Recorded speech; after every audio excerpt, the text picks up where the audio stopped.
Everybody? We are live. This thing is starting to get loose. How's everybody doing? Hey, Maz. Hey, Sarah.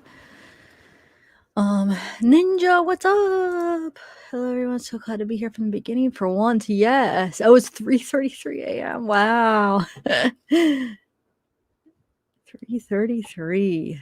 What are you doing up so late? No, I'm just joking. Um, who else do we got? Hey, Michael. Batman, superhero in the house. Zavgirl and faithful Zeke. Hey, Catherine. Thanks for the super chat, Batman. I'm kind of going backwards up the stream. Let's see. I don't. So I'm not even sure if these people are you guys still here? Because I don't know how far back. We got Catherine, Georgina, Kim, Colleen, Julie, Luca Vega. Oh, you never caught a live on time. Yay. You did do well. Hopefully you're here still because you just said be back. Okay, maybe not. Lisa Mounts. Okay, so hey, Blue Waffle. So this probably won't be a really long live. I just want to go over some of these documents that crazy. Hey, Bella, Justine, Jamie, Marie Reed. Hey, little lady D, Lisa Mounts. All right, I think I said hi to everybody. It's cool when I get to say hi to. Well, I shouldn't say that because some people don't chat, which is fine. Some people watch lives and don't. They're not in the chat, which is totally fine. It's not for everybody. Hey, Pam. Hey, Joy's mom. Honey pie. All right. So I'm gonna. Hey, Starseed. Let me get my files up here real quick. Let's see. I'll share my whole screen first, and then 1 second, guys. Let me just grab them.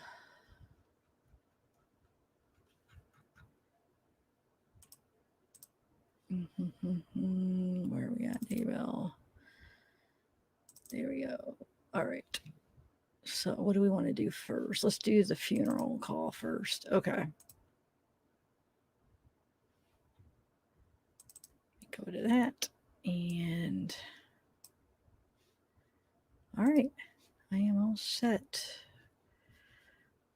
You guys ready to see? Okay, so the first one we're gonna read is I actually have the transcripts, but you know what? I'm gonna read like the first paragraph of the East Idaho News just to kind of explain what it is, even though it's not. I mean, I guess I could just put it in my word. No, this is good. I like the way they word it, and I like East Idaho News has been awesome with covering this case. All right, hold on. Oh, I didn't even enter over here. What am I doing, guys? There we go. I didn't even enter on my other computer so I could see what's going on. All right.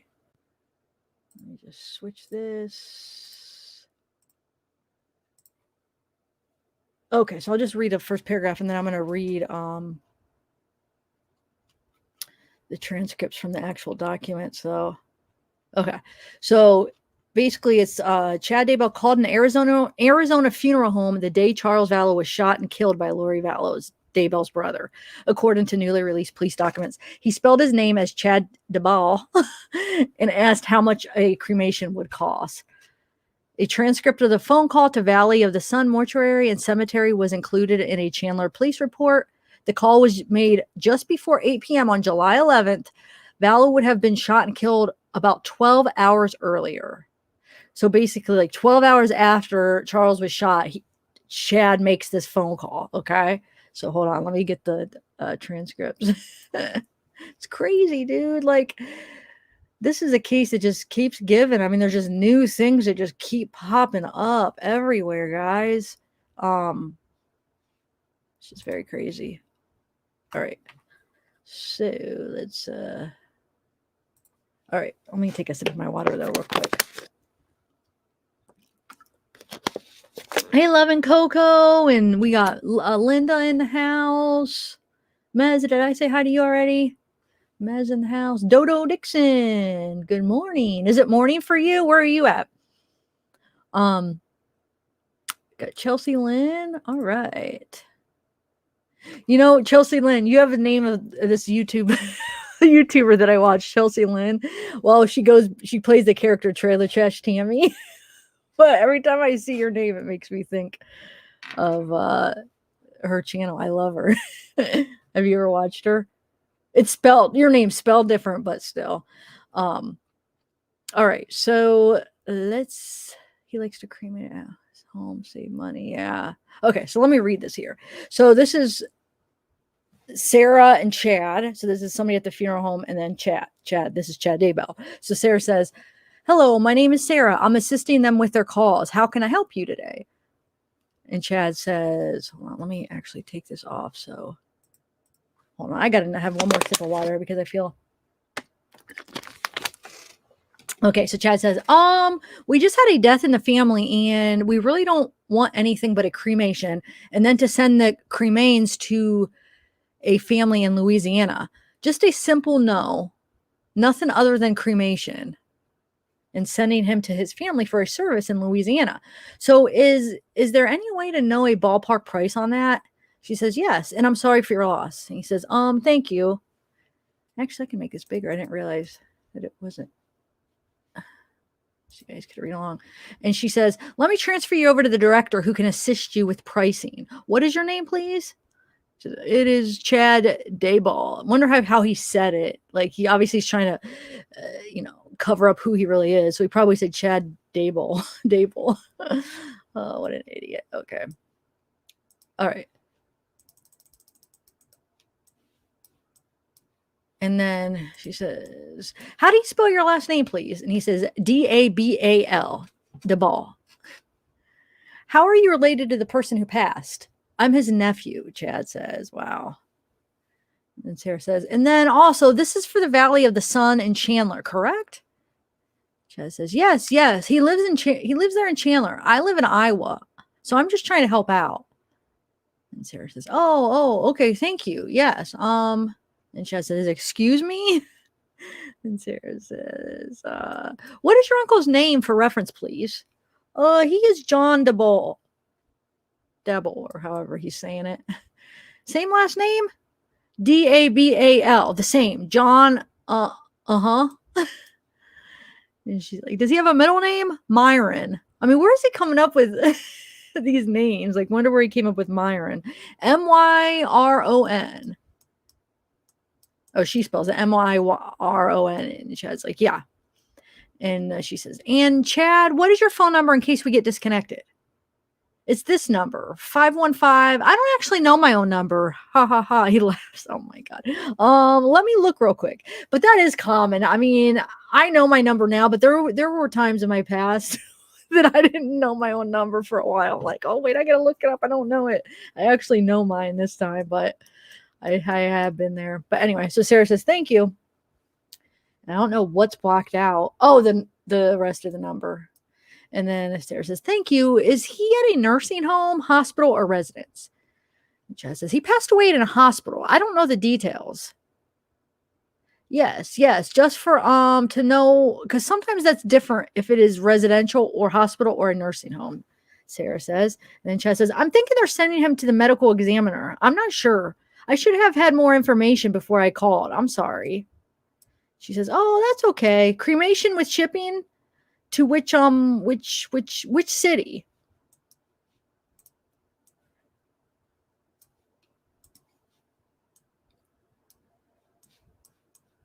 New Orleans, Louisiana. Chad says, and then she's see, I just feel like these details, I don't know, do you think they're random or there's purpose for what he used for the names and the location, or do you think it was like totally random? I don't know. I'm just curious if he just like came up with something out of the blue or if it meant something. But anyway, so Sarah says, okay, one moment, please, Chad, but stay on the line. Let me transfer you over to the director. Okay. Who can assist you with that? All right, thank you. And then Sarah says, hello, Chad. Yeah? Thank you for holding. I do have the director, Carissa, on the line to further assist you. Okay, thanks. Thank you. So that's the end of that. And then this is Carissa. Probably random. Yeah, maybe it was. Stuff that might change the cost. He told the truth. Athena. Hey, Athena. Yeah, he might be making up as he goes. You're right. He might. Oh, good thinking. Moroni. Wait, is that you, Randy, or not? I feel like I don't know. That's why sometimes your name changes. Is that you? I feel like you had a name that kind of sounded like that before. That might be Randy. Let me know. It is Randy. Okay, good call though, Rand. That's awesome. I didn't even think about that. Moroni. Yeah, that's probably where he got that part. Okay, so Rand, you should come up at after this, and you want to come up and say hi if you want. Sorry, I didn't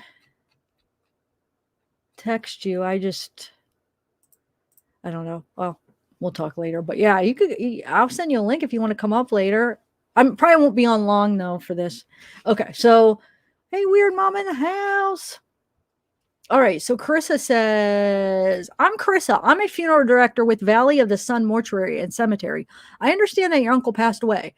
Chaz says, yes. And I'm starting the process for the family. He didn't have many relatives. I'm his nephew. I live in Iowa. But what? And she says, so sorry to hear that. And Chaz says, yeah, it's sad to see him go. And I think he's going to the medical examiner. I don't know all the details, but what the family basically wants is to have him cremated there in Chandler and then shipped. Have his cremains shipped to New Orleans. Chris says, okay. Oh, I had that pull up. And so Chaz says, and we'll deal with the service later. Giggles. So just trying to get a ballpark price. And Chris says, okay. So in cremation, we were able to do our cremations for $1,695. Now, what that's going to include is the transportation into our care,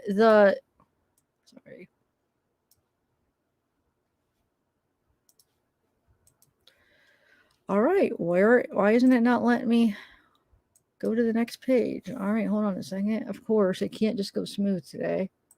Hold on, guys. I don't know why it's not letting me do this. Hold on. Of course.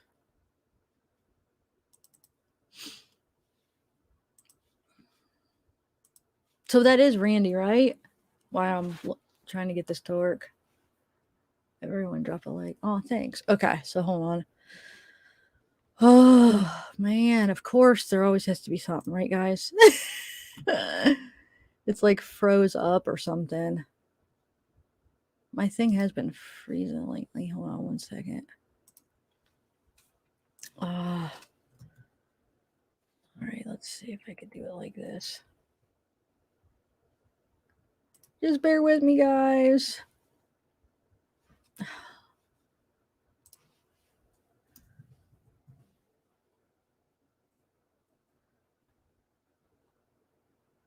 my God.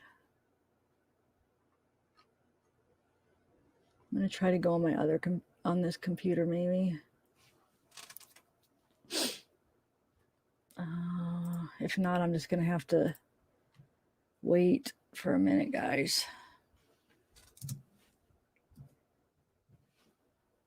I don't know why this computer, I've been cleaning it out like crazy. It's not even that old, but it's been like when I've been editing, it's been freezing a lot. It's driving me nuts. All right, so, well, I might have to go on this one, guys, and just continue with the, man, come on.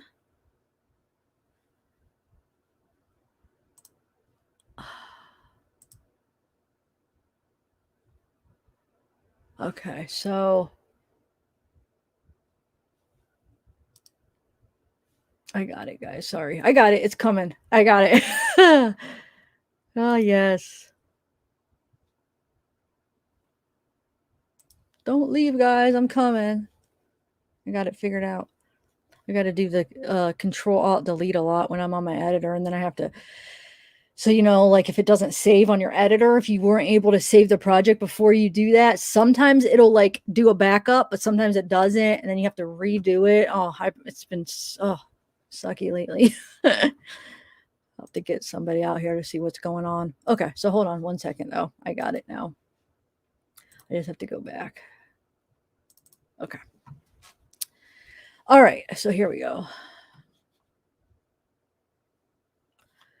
Wait, what did the last one say?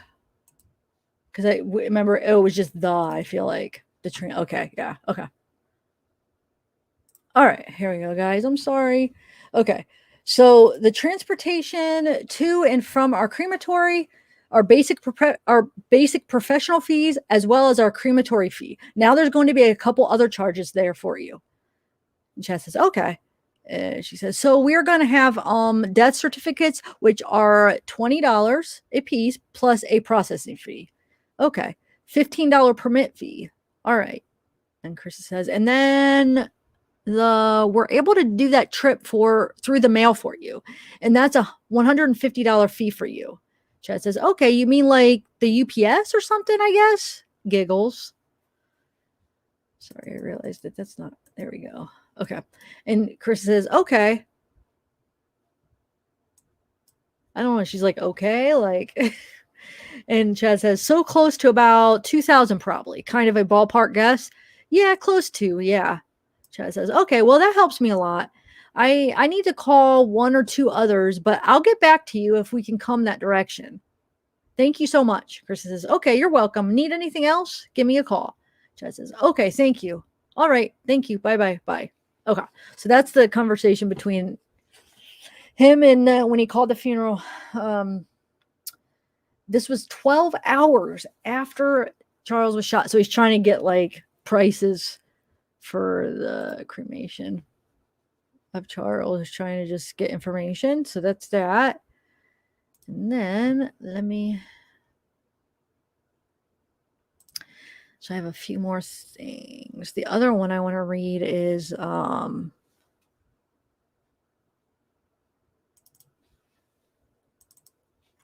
going to be, oh, okay. So these are Lori, messages from Lori, between Lori and Chad about her not being the beneficiary.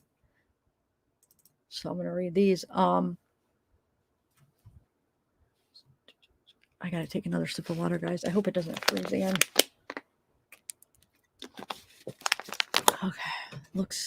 Looking good. I shouldn't jinx myself. All right. So Lori says, I just got the letter from the insurance company saying that I'm not the beneficiary. It's a spear through my heart. Who do you think he changed it to? Brandon or probably Kay? He left nothing for JJ. Chad says, wow, that's terrible. There's no way to find out? Chad asks.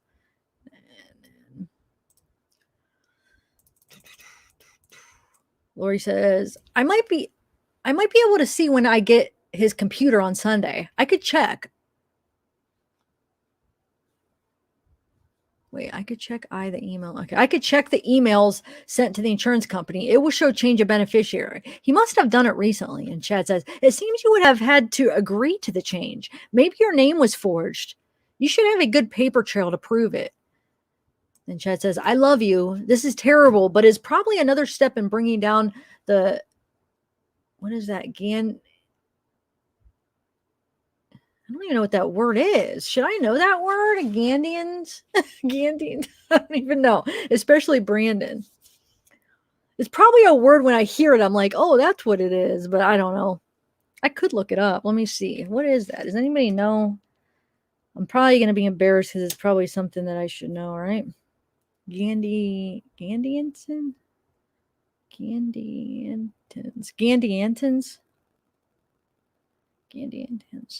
Gadiantons. Oh, I'm saying that I'm putting the N in the wrong spot.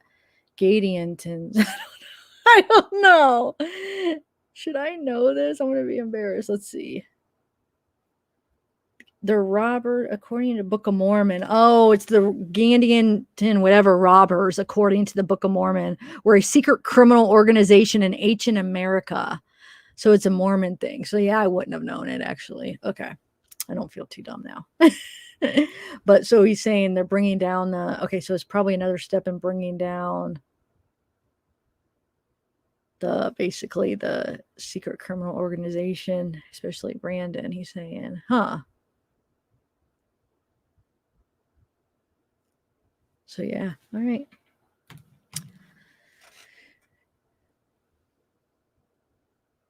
Mormon reference, yeah. Oh, somebody. Okay, this is how you say it. Gadian, Gad, Antons, Gadiantons, Gadiantons. Okay, thanks, Kelly. Hopefully I did that right. All right, so Lori says, nope, he can change it anytime he wants. He's the agent, and anyone can change their beneficiary anytime with their own signature. I'm thinking it must be Kay. And Chad says, it would be interesting if he got changed after he had 2 bullets in his chest. So if it got changed after he had 2 bullets in his chest. So she's like insinuating that Kay did it after Charles's death. And so they're thinking, oh yeah, that's what it's going to be. Sorry, he did it before people. Haha, Lori, he was on to you. He was smart. Did it before, you idiot.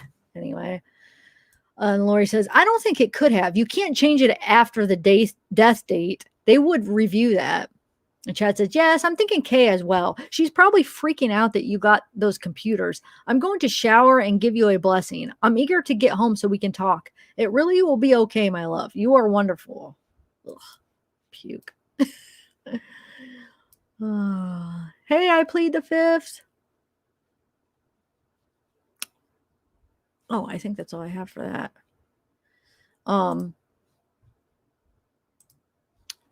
So, what's up? Who else do we have in here?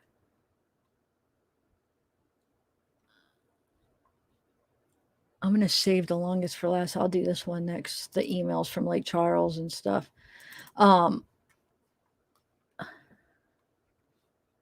Jenny, hey. Sorry, I'm just looking to see who came in. Hey, Pippa Dot, She Builder, Georgina.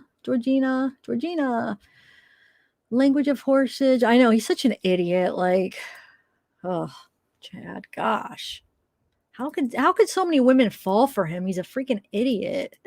He's like a moron, and he's not even nice looking, which I know that's not the important thing, but like, he doesn't have anything going for him, in my opinion.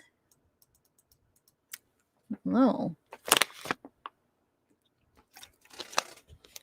I would like to see him like in a natural environment, like just to see, like, was he charming? Like, what was it about him? Because we don't, I mean, a lot of us, unless if somebody knew him personally, like, there's not really videos to kind of show his personality. Like, what was he like? Why were some of these women like falling for him? Like, what was his personality type? Like, how did he act? How, you can't really tell, because after this all happened, he just was like, didn't say anything, didn't really show much expression, and so you don't really get to see like how he was. So I don't know, was he like somewhat charming in his own way that these women were falling for him? I have no idea, but I know just to look at and then to hear like his craziness, it's just like you can't imagine, but who knows. All right, so on 6/29/2019 at 9:32, Charles Vallow sent Chad Daybell an email informing him that he was aware Lori had sent an email asking him to come to Arizona to ghostwrite a book that he was working on. Charles told Chad that he was not working on a book and that he and Lori needed to explain what was going on or he would expose them. Charles also mentioned that he was aware Lori had sent him dance videos of her and that this was not appropriate. So Lori must have sent, Chad dance videos of her, and so Charles knew, and he's basically calling out Chad. So Charles continued to send Lori text message informing her that he was now aware of her affair and that he had obtained Tammy Daybell's email address and cell number. He told Lori that she had better explain what was going on or he was going to contact Tammy and tell her himself. Charles and Lori continued to argue about JJ and suspected affair throughout the day on 6/29. So here's 6/29. Charles sent an email to Tammy Daybell. So this is the email. This email was as follows. Hold on.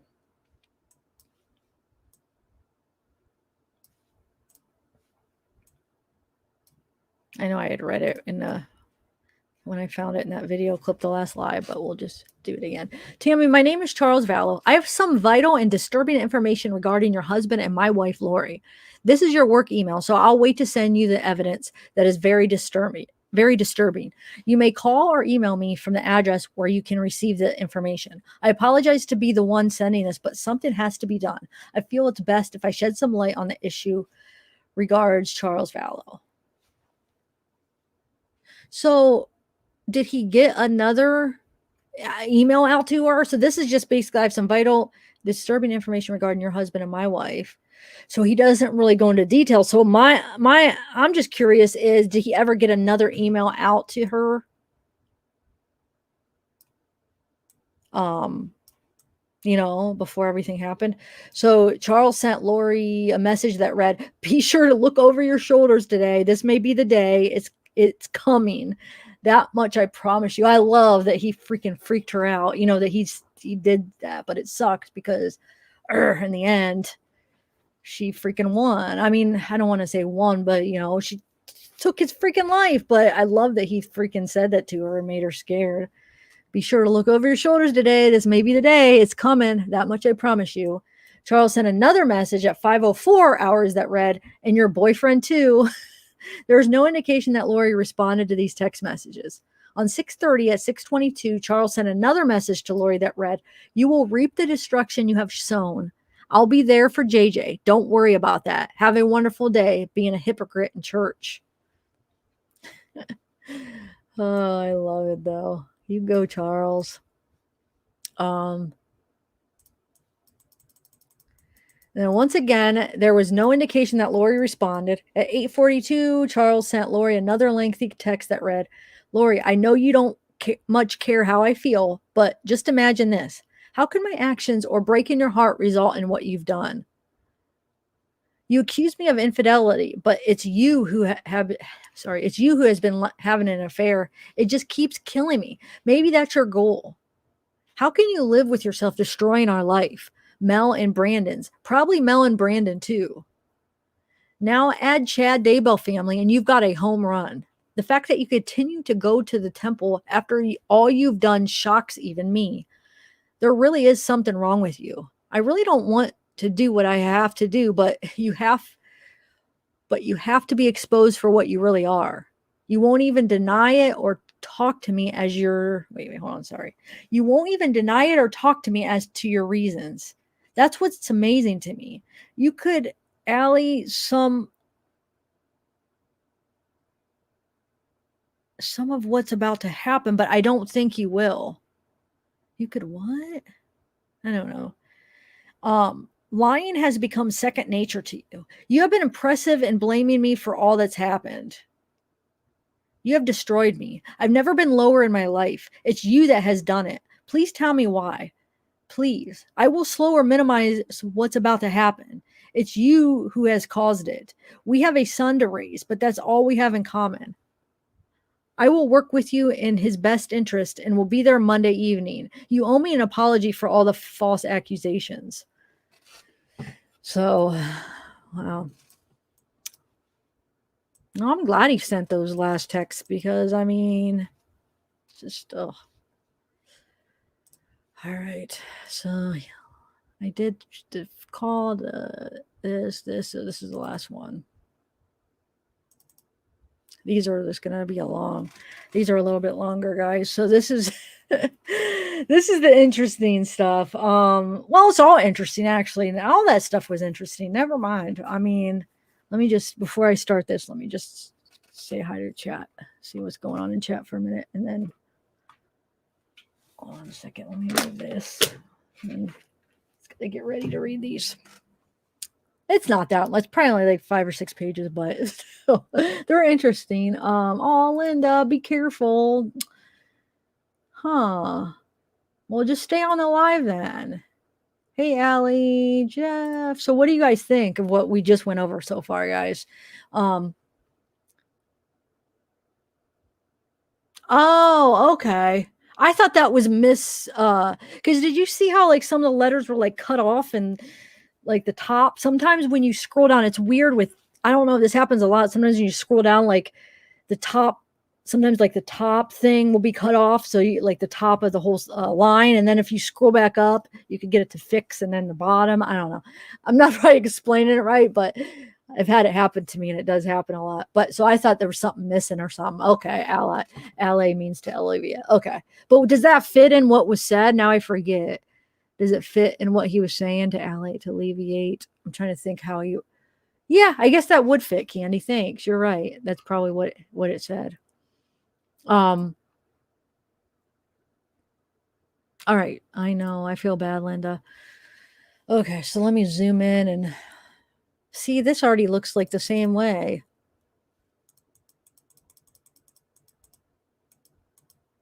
I want to see if it looks better for you guys. If it looks the same. Yeah, no, it's not. But you see how it's kind of weird? Sometimes it does that for me, and I don't know why. And then sometimes if I go back up, it gets better. But this one's not. Okay, it's no big deal. I could read it fine though.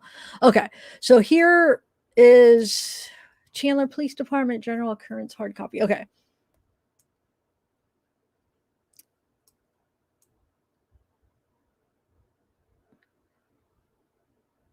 So this just continued, but this is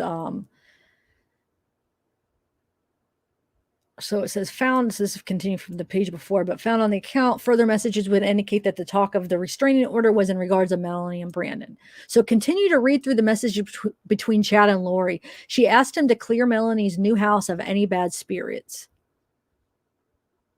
So she asked what? Chad to clear Melanie's new house. Chad stated that he was working on the house, but he was having to break down bad spirits that Brandon created. He also stated that he was able to detect 3 listening devices in her new house, and he directed Lori to where they were. So if he directed her, so were there listening devices, I wonder? So Chad directed her to where they were. Did she actually found the devices then? Anyway, so on probably, oh yeah, because remember that could be, oh no, this is when it was Melanie and Brandon still, because I was saying, remember Ian was taping her when she got with Ian, he was recording her. Remember he was working with the law enforcement at one time. I don't know if he was the FBI or who he was working with, but and then he ended up coming clean with her and like saying, no, this isn't right. But do you remember that whole issue? Oh, anyway. All right. So on 7/13, 2019, Chad sent Lori the following messages. I am heading to bed so I can come. Wait, hold on. Let me get comfortable here. Okay. So I'm heading to bed so that I can come snuggle tightly against you. I adore you. You are truly my best friend on earth and throughout eternity. See you in a minute. This was dated prior to Tammy Daybell's death. So he's writing this prior to Tammy Daybell's death. So on 7/14, and this would be prior to her death too. So remember, Tammy's death would be 10/19/2019. So this is on 7/14. I noticed that Chad began to write Lori a story that was sent in many text messages throughout the day. The story seemed to be a romance novel of sorts about them, but the names were changed to James and Alina. In future text messages, Chad and Lori would refer to each other as James and Alina or Raphael and Lily. So remember Raphael when he had like even what's her name? The Zulema talking about how he had him. People called like Alex called him Raphael. Zulema called him Raphael. At least when she was around Alex, she said. Anyway, so either James or Alina or Raphael and Lily. The following is the story that I observed between email and text messages. The text is just as it appeared in the messages and has not been corrected for grammatical errors. So Friday morning, October 26th, driving south on the freeway, a voice said, "You will meet an extraordinary woman today who will change your life forever." This was shocking since such a thing seemed very unlikely at this conference. It is actually a very detailed story that began long ago on another world, and I will cover that part as I go along and the characters figure things out. But on the morning of October 26th, James arrived in St. George, still a bit baffled by the messages he had received. He unloaded his books and set up his table, then joined the organizers for dinner in the main room. All right. Oh, yeah. What am I doing?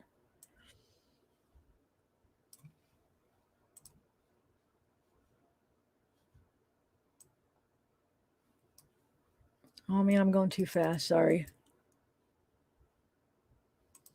Okay. He saw his friend MG. So, Melanie Gibb, is that what it? Who had been so helpful to him when he spoke in Mesa that July.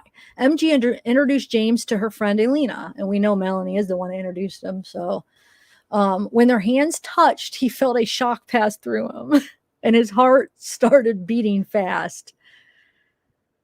Elena, why do I feel like I'm not saying this right? Elena is probably. Elena was gorgeous and vivacious, and James was a little intimidated yet honored that she would talk to him. He was happily surprised when she mentioned a key part of his novel, The Renewed Earth. No one had ever recognized the significance of that scene before. He had heard that voice before and seen that smile before. He felt they had even talked like this before, but who could be certain when? Oh, who could be certain when? It was strange, but he could remember. The feelings were very strong, as if they had known each other for oh so long, or other oh so long, yeah. Man, I'm sorry, I'm reading bad again. Oh. They didn't get many chances to talk after that because he had to help voice a woman's blue Muppet. But he watched her every chance he could. He had to stay at a relative's house that night, but he hardly slept. He kept envisioning himself with Alina in very wonderful situations that indicated they had been more than just friends. So you guys are following. To say this again, this is Chad writing the story for Lori. He's writing it to Lori, and it's about them, basically. So James was the first speaker on Saturday morning and knew exactly where Elena was sitting. He made sure to mention the scene from his book that they had discussed the previous evening. He was completely smitten by her and even was nervous of what she would think of his talk as he spoke. But when he would glance at her, she was always attentive and watching him, unlike the rest of the crowd. After his talk, he went to his book table. His talk had gone well, and there was a good group gathered around to buy books. His heart nearly leaped out of his chest when Alina joined him and helped sell the books. She was so beautiful that he could hardly concentrate on the customers. Wait, hold on. I just saw a message what did that say? Hold on. Where did that go? Language of horses. Yeah. All right. So where did I leave off? Okay.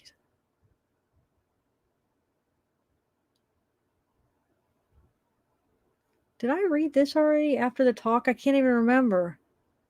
After his talk, he went to his book table. His talk had gone well, and there was a good group gathered around to buy books. His heart nearly leaped out of his chest when Alina joined him and helped him sell the books.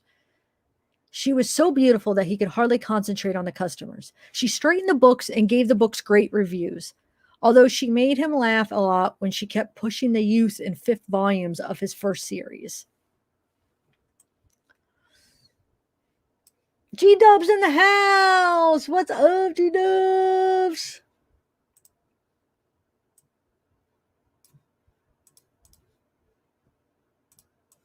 All right.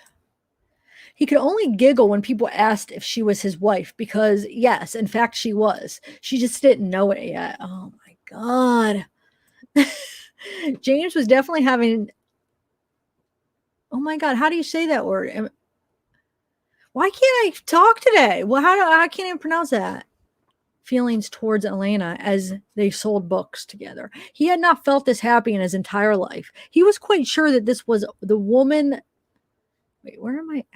He was quite sure this was the woman the voice had told him about. James was ecstatic because he had already fallen deeply in love with her. So he's basically saying, like, but I don't want to say anything because I have heard people and people have had situations where I guess they fell in love at first sight. I mean, I don't know. I've never had that situation where it was like you actually really fell in love at first sight. But I mean, you hear stories, so I'm not going to say that it's impossible.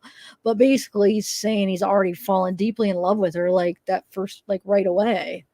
Or better said, he remembered how much he already loved her. I gotta.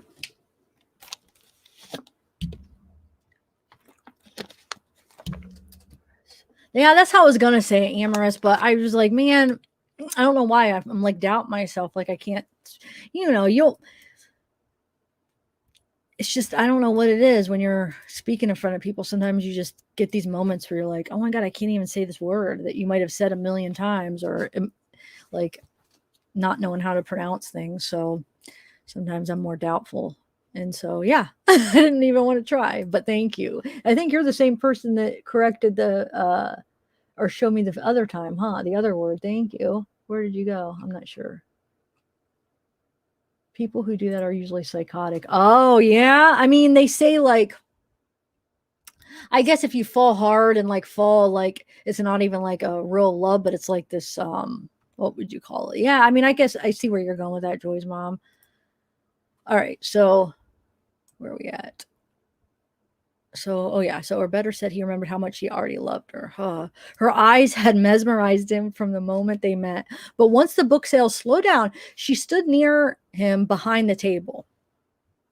They looked deeply into each other's eyes for the first time, and he knew he was in the presence of a goddess. Oh my God, can I puke? Oh, Lori, a goddess? No. He resisted an impulse to kiss her, but his entire body was on fire. Sorry, this is hard to read without laughing. He instinctively knew she was everything he had ever dreamed of. I must clarify that James is a very difficult person to get information from. He has been blessed with a great knowledge, but 99% of the people he knows do not realize that. He is very guarded and it is a great task to gain his trust. But as Alina leaned him and forward him as I don't know, but as Alina leaned forward him and asked him a couple of very insightful questions, his heart burst with joy. He knew she was one of the very few people on earth he could trust. James' spirit was so excited at this revelation. Look at me. I just want to laugh. Hold on, guys. This is whew. Okay, James' spirit was so excited at this revelation that he shattered a thick veil that had been placed between these two souls during their mortal lives. Wow, he shattered a veil just being so excited to be with Lori. The thick veil had been placed because of the unique, unparalleled love James and Alina had shared in previous lifetimes. That veil had prevented them from finding each other until this appointed day that would be remembered throughout the heavens as the true beginning of a spectacular mission that would save millions of souls and defeat the forces of darkness. Oh my God. This is the stuff she fell for. Because do you realize this is like at the beginning of their relationship, basically? I mean, he's writing her this stuff. This is before Tammy even died. I mean, this is the stuff she's fallen for. Oh my God. Yeah, gag me with a spoon. Exactly, Allie. That's exactly how I feel. Oh my God. Oh my God. It's funny though, you guys. We could just laugh. Wow. Oh, thanks, Chelsea Lynn. Oh, so James is supposed to be Chad. Are you talking about like who they're supposed to be, right? James is supposed to be Chad and Lena's supposed to be Lori. Chad Daybell and Lori Vallow. Um, but I don't know why he picked those names. Anyway, wow. Okay, so yeah, Gaily Gale. What's up, Gaily Gale in the house? But thanks for the super chat. Wow, I put it up. I didn't even thank you as I'm answering your question. Thank you. Amanda, no, you're on time. You're right on time. Yeah. All right. Yeah. All right, I'll continue and then we can laugh at this after. Oh my gosh. James' physical attraction to Alina was almost overwhelming, but he was equally drawn to the spiritual energy that was radiating from her. As they talked, it was confirmed to him that they had indeed been married before and were eternal companions. And we heard how he told her that they were married. Wait, what was it, like 7 times before? How many times? I forget, but multiple times in past lives. He had glimpses of them walking dusty paths together, and he realized that they had been married during the life of Jesus Christ and that they had been very close to him. Oh, oh my God, please.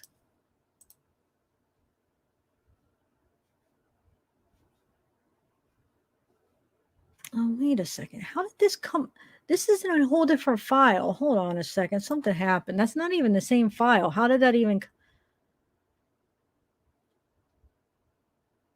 Hold on. What is going on? Oh, that got... Somehow that got in this... Hold on. Let me put this back over to... Hold on one second, guys. Put this over here. Okay, I got it. Okay, sorry, guys. I just wanted to make sure that it didn't take me to another place. All right. Oh, sorry. You never know with live. Sometimes this stuff happens. All right. So at this time, their spirits could not be restrained any longer, and a long-awaited makeout session took place in that lobby. For some reason, that terminology, like, that doesn't fit. I feel like with the way he's talking, like, I feel like a long-awaited makeout session. I don't know. It just seems out of place, just with the words he was using. But anyway, so yeah. So in the lobby, so basically we're hearing what happened, right? Like what happened when they first met. Basically, I'm sure this is probably based on real events. So they freaking made out. They're in that lobby that when they met at that conference. It looks like this was manifest in the mortal world to James and Alina through the scientific phenomenon known as loin fire. Oh my God. As they talked, James had a burning desire to make love to her, but he wasn't sure she felt the same way. But they could not stay away from each other. One time she was sitting in a couch near his table, and he took a seat on a chair about 5 feet from her. Wait, okay, sorry, I was just she began to squirm and covered her body with her hands. She asked him, "What are you doing?" So I mean, why? So she's sitting at a table and he's saying he took a seat like 5 feet from her, and then she's squirming. What are you doing? He wasn't aware of what she meant. All he knew was that if Bruce Porter hadn't been given them an evil eye, a child would have been conceived on that couch. God, you guys. Oh, are you kidding me? Anyway, the erotic tension continued throughout the afternoon. James could only think of her. Oh, he could only think of her. His desire for her was indescribable. Thankfully, she had worn 16 layers of clothing to survive the 80-degree weather, so he was not fully aware that she truly had the body of a goddess. Her dimensions were exactly what he had always fantasized about, but the revelation would have to wait a month. Oh my God. I don't know if I'm going to make it through this, guys, without throwing up. Oh, why is this popping up?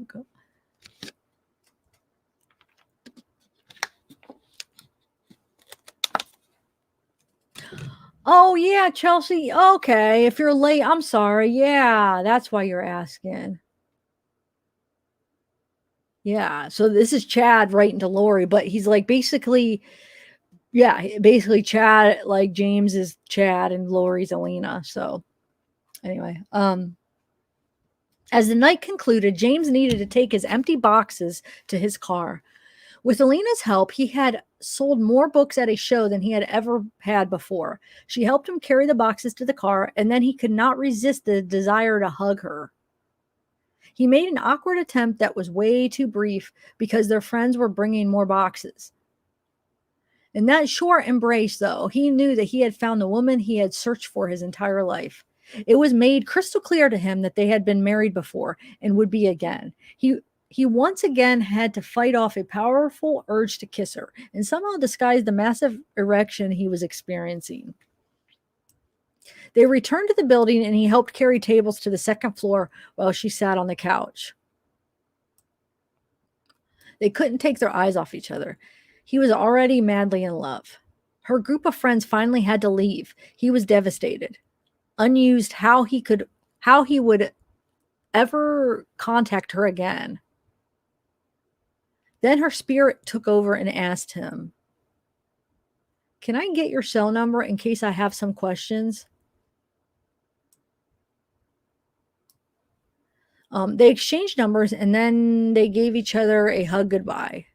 It was the most wonderful, electric, delicious hug he had ever felt. Then he watched her walk away, knowing he was truly going to change, that she was truly going to change his life forever. End of chapter 1. So, what do you guys think so far? Oh my God, I'm sorry. Wow. Oh. You guys ready for chapter 2? I gotta take a break from it. Oh my God. I gotta see what you guys think so far. It makes it more fun. Hey, good girl. It's got worse, yeah, honey pal. I know. It is. Tennessee in the house. Language. I know. That's what I wanted to use those emojis. Ellie. Hey, Libra. Hey, Jane D. Hey, Darksea. All right. I just wanted to see what your guys' comments were. I feel like anything I read after this will feel like the best thing I've ever read. Yes. I know it's nauseating. Dewan. That's the thing. It's making me laugh. I'm going the total opposite direction. It's like making me laugh because I'm thinking this is Chad and Lori we're talking about, and Chad is the author, and this is it's just making me laugh and want to throw up. I know. I'm going to keep reading. I just wanted to see what you guys thought. Robin, okay. I don't know. I think she's has a boyfriend. I don't know if she get remarried, Julia. I'm not sure. I know she's with another guy, I think. Anyway, and I know she got a divorce from her husband. So chapter 2, you guys ready? James sadly walked to his car after watching Elena disappear down the hallway. But he couldn't deny their connection and his absolute attraction to her. She still seemed way out of his league, but he nervously sent her a text before driving to his hotel. A minute passed, then 2, without a response. He kicked himself for thinking he ever had a chance with her. Then his phone buzzed. Alina had texted back. His heart soared, and over the next few hours, they texted back and forth dozens of times. He knew she was staying at a home in Tokerville. I just realized I don't need these headphones because I'm not playing anything that has audio. Okay. And he desperately wanted to drive there and whisk her back to the hotel for a night of reconnection and romance. Wait, what is that? Tokerville? Where's that at? Huh? Why haven't I never heard of that? I feel like I'm not reading that. Like I'm not seeing that right. Anyway, he twice got redressed during the night to go see her, but the spirit gently said, "Have patience. Everything will work out as it was supposed to." They finally stopped texting at around 4 a.m., and when he closed his eyes to sleep, he was taken again to their previous life together. The intense passion of their lovemaking was a sight to behold. He knew it would be difficult, but he could be patient if it meant he could experience that type of love just once in his life. As he lay in the hotel bed, it was as if her spirit had joined him. They wrapped around each other and kissed gently, then intensely, and the emotions they shared were not of this world. James woke up in the hotel room feeling happier than he had in his entire life. It felt like he and Alina had fit together perfectly in every way. He rolled over to kiss her, but then reality struck. She was actually more than 20 miles away in Tokerville with her Arizona friends. He texted her and she quickly responded. He deeply regretted not going to be with her the night before. It was as if he already knew the taste of her lips and his hands knew every curve of her body. He knows his dreams were somehow real and that they were actually traveling to each other in a higher dimension. He hungered for her in ways he didn't think were possible. The voice was right. Elena was going to change his life forever. He packed his suitcase and began driving north on the freeway. As each mile passed, James could feel Lena's spirit beckoning for him to join her. As he approached the Tokerville exit, it took every ounce of willpower to keep driving on the freeway. His attraction to her was beyond magnetic. He felt their souls were two halves of an eternal union. Tears filled his eyes as he passed the freeway exit. He desperately yearned to embrace her and tell her he deeply loved her, as crazy as that sounded. But he knew he would be seeing her 3 weeks later.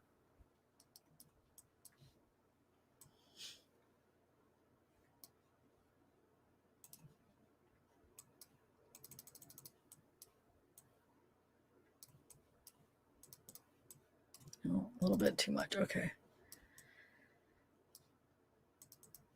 At a conference in Arizona. It seems like an eternity away, but he sensed it would be a very significant weekend for them. He already was crazy about her and has feelings of admiration and affection for her. And his feelings of admiration and affection for her will only grow more intense and wonderful. During his long drive home, James was able to text back and forth with Lena, and it was clear that they were extremely compatible and shared the same interests. It felt like talking to a long-distance best friend. When he arrived home, he searched the internet for anything about her, but there was nothing. She was a fascinating mystery that he wanted to spend the rest of eternity with. At the end of his drive, she suggested that they talk on the phone the next day.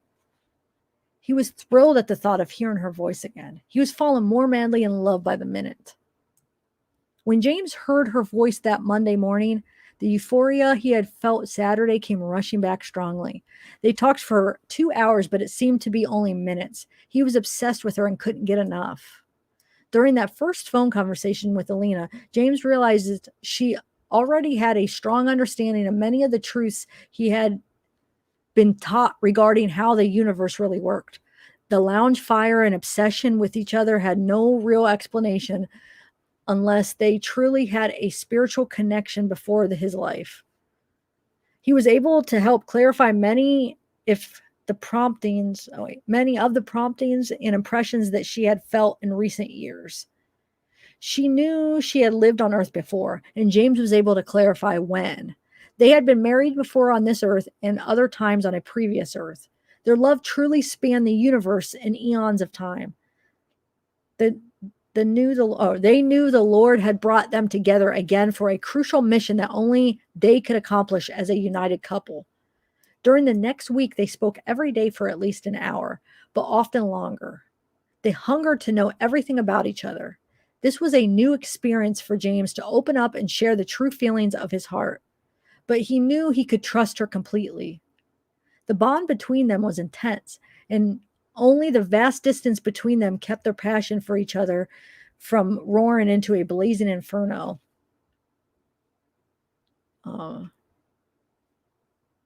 I'm just rereading what. All right.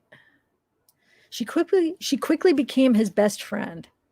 Or better said, two best friends had reunited and their prior love was now ignited again in a wonderful heavenly way.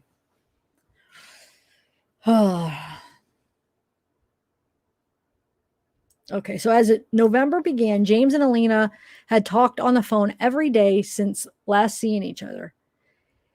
He was extremely impressed with her intelligence, personality, and subtle humor that made him laugh more than he had in his lifetime.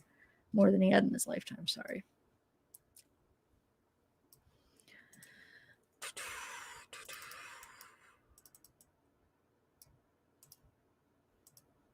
Okay.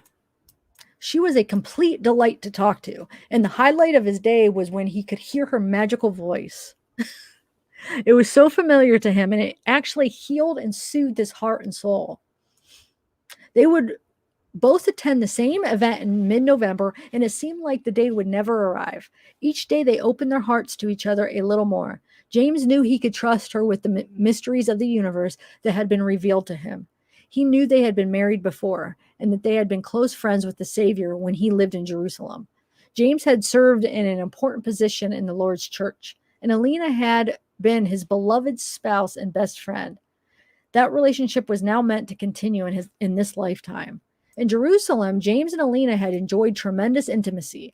Their physical desire for each other was unmatched, and they were fortunate that they could be alone mourning. They were fortunate that they could be alone morning, noon, and night, and that they seized every chance to passionately express their love to each other. They simply could never get enough, even after many years of marriage. Everyone knew that they were crazy about each other and that they were a wonderful example of how spouses should cleave together in love and unity.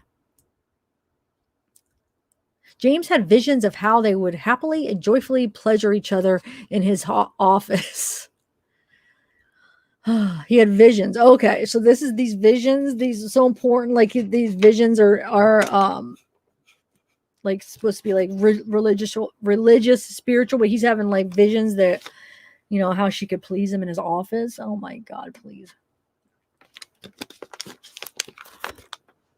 I'm not saying anything's wrong with that, but I'm just saying like that's how he's using the vision. I mean, how is she fallen for this?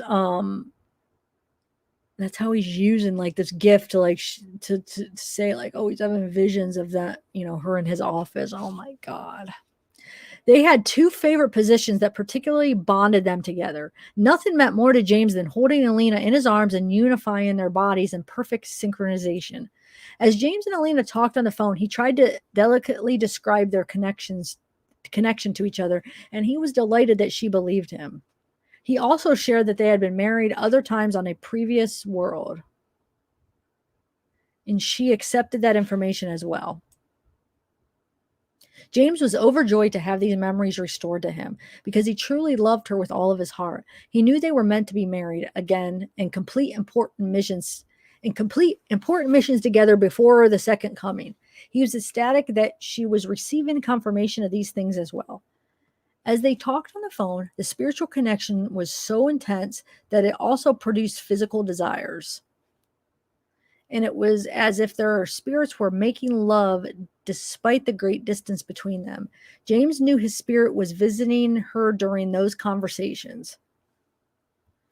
He also became aware that his spirit would visit her at night, and they would wrap around each other in a sensual embrace. Kissing her was so wonderful and real, and he knew that the next time they saw each other, he needed to kiss her.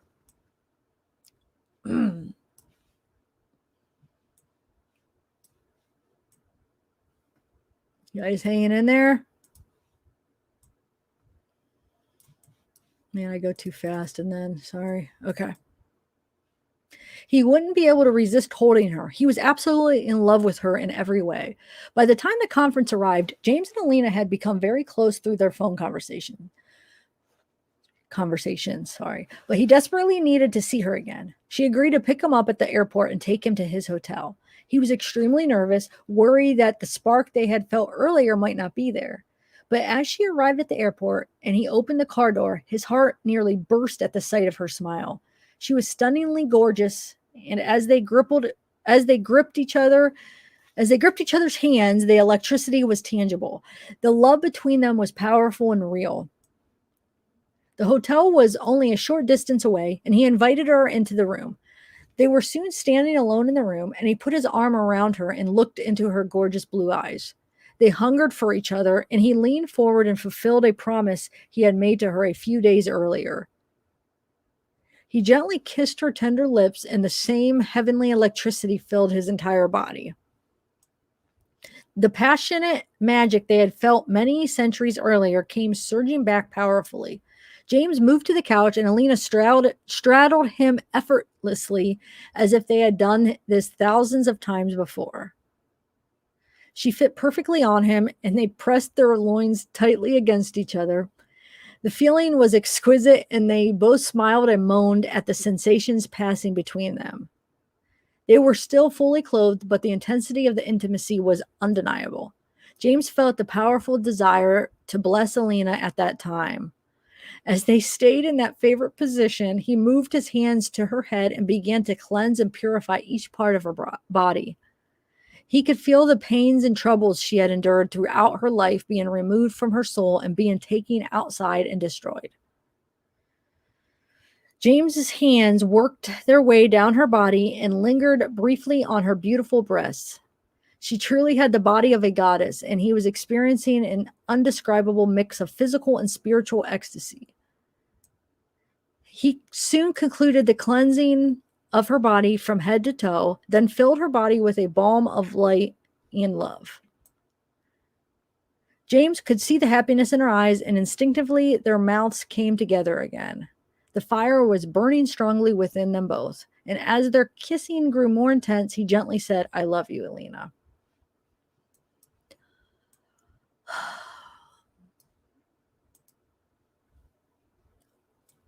You guys all right? Those words sparked a frenzy within them. Their tongues effortlessly entwined and their hips gyrated in a smooth, erotic rhythm. Two lovers, long separated, were finally united in heavenly bliss. After a few minutes of excitement, pleasure, and fun on the couch, James and Alina both felt compelled to change into more comfortable clothing. James out in some athletic shorts and a blue shirt, and Alina put on a stunning black top and tight leggings. The top revealed just enough, but not too much, and James was overjoyed at the sight. James took her in his arms, and they smiled at each other. The vibration in the room was intense, and their hearts reached out to each other in a glorious reunion. James gently touched the sides of Elena's breasts, and he was in ecstasy. She stood on her tiptoes and gave him a sensual kiss that sent electricity through his body. They moved toward the bed and were quickly entwined around each other. She was so beautiful, loving, and enchanting that James could hardly breathe. They were both aroused, but knew there were limitations on what could occur that night. But they kissed for nearly an hour and pressed against each other tightly. Toward the end of the evening, Elena laid on her stomach at the end of the bed, and James caressed her fabulous body. He grasped her perfect bottom with both hands, and she expressed how much she loved that. She soon sat up and straddled him again as they passionately kissed farewell. They knew they would see each other again in the morning, but the separation seemed too long. But they knew that the long wait to find their eternal match had come to an end, and James was overjoyed beyond description. James and Alina had agreed to visit the temple the following morning. She returned to the hotel room, and after additional romance on the couch, they calmed their nerves enough to give each other a blessing. Wait. As James placed his hands on her head, he connected with Elena's true and eternal self. He knew he was in the presence of an exalted goddess who had returned to Earth to perform a special mission. This mission included being with him, and they would progress together as translated beings. The full plan wasn't yet completely clear to him, but the immense power radiating from her confirmed his belief that she was among the greatest women in the universe. Oh my God, yeah, right. She then gave him a tremendous blessing that helped him realize how much she truly loved him and wanted to be with him forever. He was deeply humbled that such an incredible woman regarded him so highly. His heart burned as she blessed.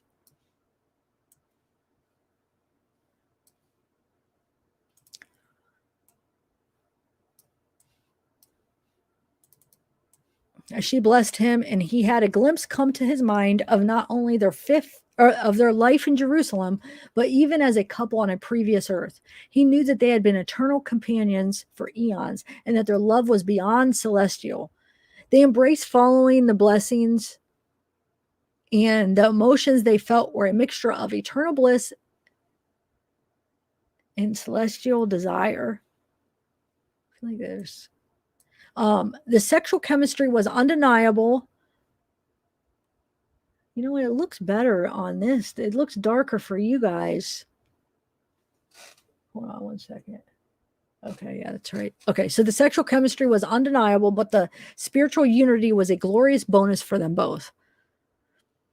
They only had known each other for 3 weeks, but two lonely, misunderstood souls had finally found their best friend that they could trust and confide in. They arrived at the temple, and they both felt that they should do sealings together. They were soon seated in a sealing room, facing each other. Elena looked so stunning as she smiled at him. She seemed calm, while he felt quite nervous. Their opportunity soon came to kneel across the altar from each other. And as the sealer pronounced those sacred words, James and Alina knew that they were now sealed as husband and wife for eternity. As the earthly sealing was taking place, a similar scene involving their spirits was happening on a higher plane, where they kissed and unified their souls. They knew that they had just begun a new journey together that was eternal and never ending. After the sealing, they went to lunch together and they felt so comfortable together. Everything felt so right. James could look into her eyes forever unless he was gently kissing her and telling her how much he loved her. Even when they held hands, there was a powerful vibration that exceeded the celestial world. They attended the conference, but their thoughts were completely focused on each other. James gave a talk that was well received and sparked great interest in his books. Alina joined him at the selling table, and they sold more than 359 books within a couple hours. But all they really wanted was to slip away and express their love to each other. They went to dinner with some friends, but afterward they were able to find some time alone. They drove to a secluded area and slipped into the back seat. Alina was wearing a pair of incredibly sexy jeans, and as she straddled James in the back seat, he once again grasped her fantastic bottom. She pushed him back into a reclining position, and their loins fit perfectly together. They kissed passionately and rhythmically pulsated against each other. Their love was intense and undeniably real. James was now madly, crazily in love with her, and it was so wonderful to know she felt the same way about him.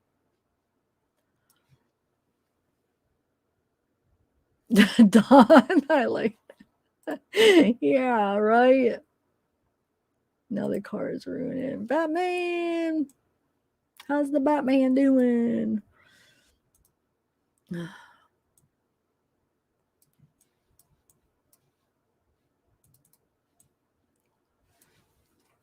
right, let me take this down so everything is viewable. Okay. So one powerful moment happened earlier that day when Alina was listening to another speaker while James stayed at the table. But he thought he heard Alina say, "Come stand behind me." He went into the room and saw her standing against a wall. He moved behind her. Oh, thanks, Batman. Thanks for the super chat. He moved behind her and they discreetly touched.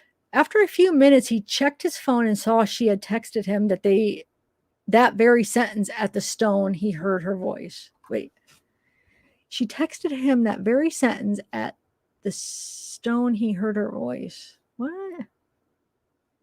It was a wonderful testament that they were already communicating with each other on a higher level.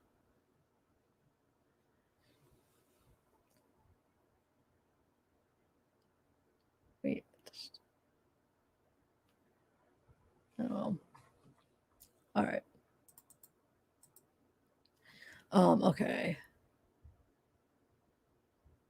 Oh, I see. 50 Shades of Spiritual White on. That's funny. Okay, so they helped clean up the conference, and Alina graciously allowed James to stay in a spare bedroom at her home that night. They visited with other friends until after midnight. Then they all went to bed. James anxiously hoped Alina would join him in the spare room. It took a while for everyone to settle into their beds, but once the house quieted down, James opened his door slightly and saw the wondrous sight of Alina approaching the room. They locked the door behind her and quickly got under the covers. He was wearing his athletic shorts and she was wearing tight, thin leggings and a loose top. They clung to each other and kissed desperately, hungrily. James placed his hands under her top and caressed her splendid breasts. She moaned happily and wrapped her legs around his waist. Only two things layers of material separated their loins, and they could feel each other's most intimate body parts in detail. Oh, it must be two thin layers. Sorry, because it says things, but two thin layers. Okay. The intensity and spiritual vibration exceeded anything either one of them had ever felt before. They knew their spirits were actually intimately joined together, and it felt like they had left the celestial world. Elena soon got on top of James, and the rhythmic ecstasy continued for several more minutes. Toward the end, they both removed their tops, and they pressed their bodies together skin on skin.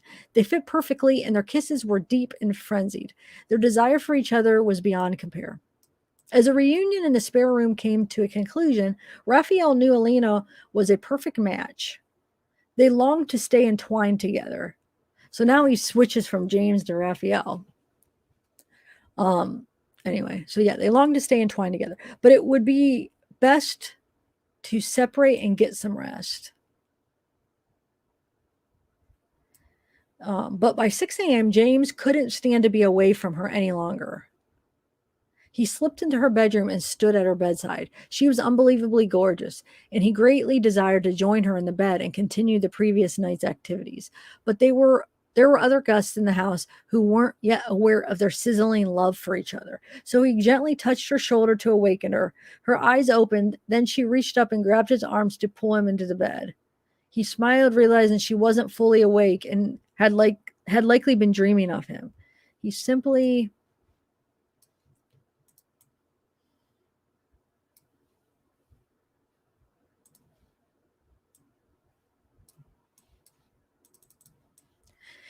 whispered that he loved her and hoped she would go walking with him through the neighborhood.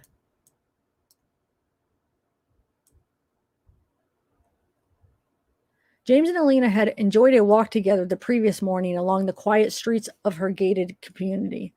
The sensual attraction between them had been intense, and they had touched shoulders and held hands as they walked.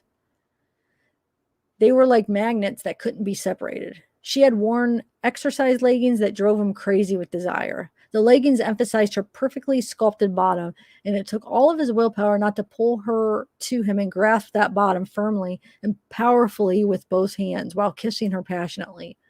They went walking again that next morning. Unfortunately, a friend invited herself along, but James and Alina were still completely engrossed in each other. He had to catch a flight home. So this would be, remember the walk with Melanie, right? This has to be that. Remember Melanie said how she went on a walk with them and they were holding hands and stuff? So you think that's probably this walk, right? But anyway, so he had to catch a flight home later that morning, but he was able to give Alina a special blessing before departing. As he placed his hands on her head, he felt their spirits connecting with a surge of power. At that moment, his only desire in life was to be with her as always throughout eternity, and that desire was continued to intensify. During the blessing, he was shown the great missions they would perform together. He knew this was an eternal union that would forever change the world. Tears filled his eyes to be in the presence of this holy goddess, and he was nearly overcome by the spirit as he sensed her true place in the universe as a majestic archangel. Oh my God, yeah, right. Presence of a holy goddess, no, sorry, of an evil witch, more like. End of story. Continuing investigation. In reading the story, the dates mentioned in the story in general were consistent with how Lori and Chad met and started their new relationship. In a follow-up message from Lori to Chad, she indicated that she loved their story. Continuing to review records, I observed numerous text messages between Lori and Chad in which they were fighting off evil spirits that were attaching themselves to others. Chad would often score people for Lori and talk about their propensity for being influenced by intruders. The following is a sample of the rationale as observed on 7/22/2019 and 7/23. There are only 2 7/23s left, and none of them have occupied a body before. They are down to their last reserves.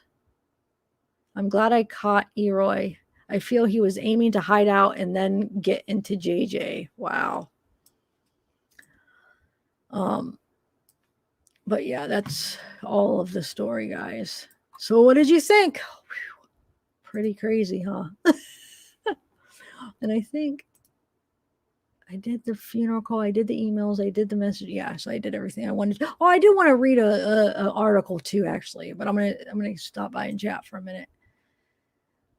Kind of interesting article I found too. So anyway, what do you guys think? Oh my God, pretty crazy, pretty intense. It's just hard to read because just that it's about like Lori and Chad, and that he wrote it's just like ew. It's just like they gross me out, both of them. Like make me sick. So I like just no.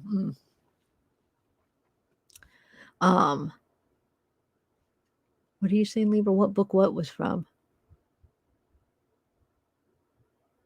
I know. I want to go through. I got to read through this chat. Like when I end this, this is definitely a chat I'm gonna go through and see, because I want to see what everybody's thinking as I'm reading this crazy story here, or this. Yeah, I mean it's their story basically, huh?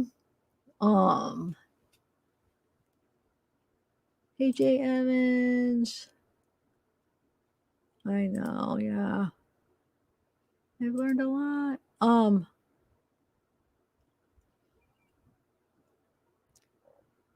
Hey, Robin. Yeah. Like, where does he come up with these crazy names and stuff? It was vomit evoking. Yeah, it was. Hey, Glamorous Girl. I think I read that one first, The Funeral, didn't I? I think that was the first one that I did. Renee. All right. So far music. Cleanse my whole house again. Yeah. Oh my God. You'd rather read the dictionary. Oh, yes. Cleaning up the puke. Oh, Bella. I'm sure you would have been able to. Charles and Tammy had no idea about their. I know they didn't. That's it's a crazy thing. Hey, Silverleaf. Wonder what book he's writing about James being in prison with his new cellmate. Yeah, that's true. I wonder if he is working on a book in prison. Hope Rains, what's up? So there was another interesting article that let me find it real quick. Where is it? I think it's this one. Yeah, it's titled "Friends Told Investigators Vallow manipulated and groomed them into following her dogma." And I feel like there's some things that are pointed out here that I don't remember from those interviews, or they aren't from the interviews. They're just extra information, like stuff, a couple things like Zulema said. So I'm going to read this, and maybe it is stuff that you guys already saw and do remember, and it's just something that I don't remember, maybe. But oh well, it's interesting anyway. Hold on, I'll share it. Let me take this off. Hey, Duality Reality. Well, no, they did. As far as they didn't during that story. No, they didn't. So they must have waited. Maybe they waited until they both that Tammy and Chad or Charles died. I don't know, but like as far as in the story that night, no, it doesn't sound like they actually did. They just had their clothes on. So I'm not sure if they did wait. Do you think that how many people think they actually did wait until after Tammy died? If they did wait, or I don't know. I mean, I guess it doesn't really matter. But as far as that story, no, it doesn't sound like they did yet in the story.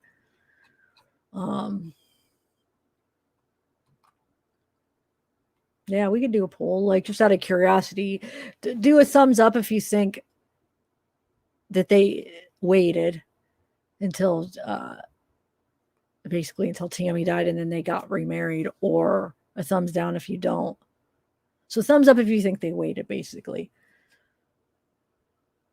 But then the whole sealing. So what does that mean? Because they were sealed together. So if they're sealed, how could they be sealed before when like he was still married to Tammy? Like I don't understand what the whole sealing thing is. So okay, listen, I'm just curious. Okay, so let's see. We got some thumbs down. So people don't think they waited. Okay. Yeah, but he did say that there was a clothes. I thought they said there was too thin layer of clothes. So I feel like, at least in that story, I feel like it didn't happen without clothes yet. But it doesn't mean, because that was still, I mean, they still would have seen each other again. So I'm not sure. Wow, a lot of people. So most people don't think they waited. Okay. Oh, yeah, I don't really know. I don't even want to think about it, to be honest. No, I don't know. I Well, like reading the story, it makes me think maybe they did, because they wait. At least they. My interpretation of the story, they didn't during the story, so they did wait. Put it, they were waiting as far as the story, but then they did get whatever the sealing. So was that like an okay, since they're sealed together, and then now is it okay? I don't know.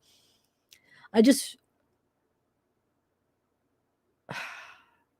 I'm trying to think of the timing here, because that was, when did they meet? Like the year before, and then I don't know when this would have been. Like the last, because that was that one where, you remember, Melanie said how they went on that walk together. I'm trying to think, what was the date of that? Either or, they're just horrible people. Horrible people. Oh, even if they would have waited, oh, wait here, but let's just go murder people. That's okay. Like,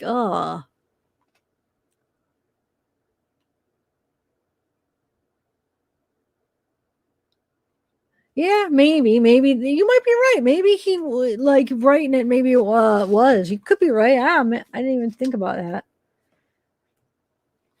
Um.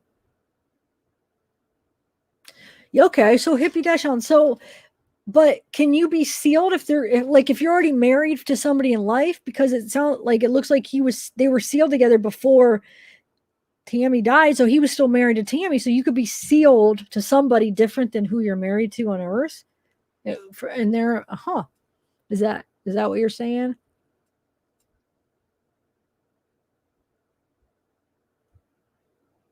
See, that's what I'm thinking. That's a good point. They waited, and that was why. And one of the reasons they're in such a rush to get rid of the spouses and Tammy and both of them, to get rid of them so they could. That urge was probably, speeding up the process, because in their crazy twisted beliefs that they, and this is just my opinion, that I think that they there's a good chance. I'm not saying for sure, but I feel like a part of me does think that they waited. But how weird is to think of that they didn't want to break that little rule, but they freaking murdered people and did all this other crazy stuff, hurting people, killing people, like what they did, but like not to break that little rule, like that rule. Well, we gotta wait. Oh, we gotta wait to do that. So they have to be gone. So let's just kill them instead of just breaking, you know what I'm saying? Instead of being unfaithful and like getting a divorce or whatever, but murder, you know what I'm saying? It's just, think about that. It's just so messed up. So messed up. That's why part of me thinks that they were crazy, like not insane, but part of me thinks that they really did believe this stuff to a degree. But well, maybe not Chad. I don't know. I feel like Chad used that to manipulate, of course, yeah, to manipulate and get what he wanted. But do you think a part of him thought he did have some kind of visions, and then he made up some to get what he wants, but then he maybe was like crazy and hearing, I don't even know. I don't even know what to think. Like, where's the line at? Like, did he, if he was here, like if he did have visions, is he like hearing voices, or is it all made up? I know like he did use that gift and he made up things, I feel like, to get what he wanted, but did he feel like he really did have a little bit of it, like that he had it, but then he knew like he was using it, but yet he was lying about it? But did he also think he had visions other than that? Am I making sense? I might not be explaining it right, but I still don't know. I've still been trying to figure that out. Like, how much did they really believe? They had to, I feel like they did, they had to be kind of crazy in their beliefs to a degree. It's not an excuse, and they knew that they were doing bad stuff, and they knew they were doing wrong. I'm not saying that, but I do think their belief system and the way they thought was really messed up. All right, so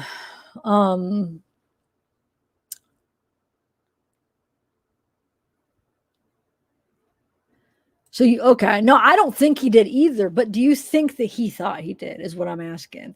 Like I know he used it, even though so like even if we could agree that he did use that to make money and he did use that to do bad things, so he knew that he was using that and lying. Let's say he knew that he was using it, he was lying about things to get his own way. But do you think then he still did have he thought he still did have these visions for other things, even though he like would lie maybe about what they were to get what he wanted, but then there were other things that he thought he had this gift for. Um I don't know. I feel like Chad's more of a I have like that he knew for sure that what he was doing was wrong because he was the one making up the stuff. Not no, I know Lori knew what she was doing wrong. I'm talking about the beliefs. I worded that wrong. Like he knew for sure that the beliefs and that crazy way of thinking was made up because he was the one making it up, to get things that he wanted. But did Lori believe some of that? Because she was like infatuated with him. Like, why? What like drew her to him? Like, I feel like because she thought he had like this gift, and like she was like, feel like obsessed with him because she thought he had like this power. You know what I'm saying? I feel like she definitely thought that, like to a degree. Um, Not that she wasn't a selfish jerk and wanted, got, did things for selfish reasons and did things just, for herself. But I'm just saying, I feel like there was a part of her that did believe that he had some kind of special gift, which is just sick. I don't know. Anyway, all right, let me just read this here.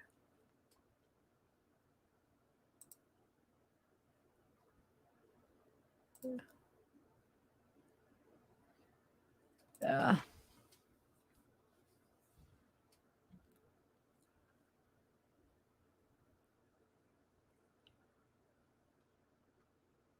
No, no, that's what I'm saying. It was his like no, he made up these so I feel like he used that. Like let's say if he even any part of his life that maybe he did think he had visions. I don't know if he really did or didn't. I don't think he really did. He didn't have no gift from God or anything, but let's say a part of him did think he thought he did, is what I'm saying.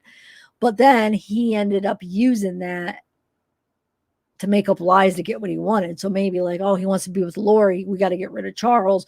He wants to be with her and he can't unless if Tammy dies, Charles dies. So he makes up this lie that they're dark. We got to get rid of him. We got to kill him so they can get rid of him for his own selfish urges. So that's what I'm saying. Like, yeah, I think he lied about that. But does that mean like his whole life that he just made up any visions? Was there a part of him that felt like he had something, even though if it was just some craziness? Like that's maybe the whole time, like from the beginning, it was just all lies with him.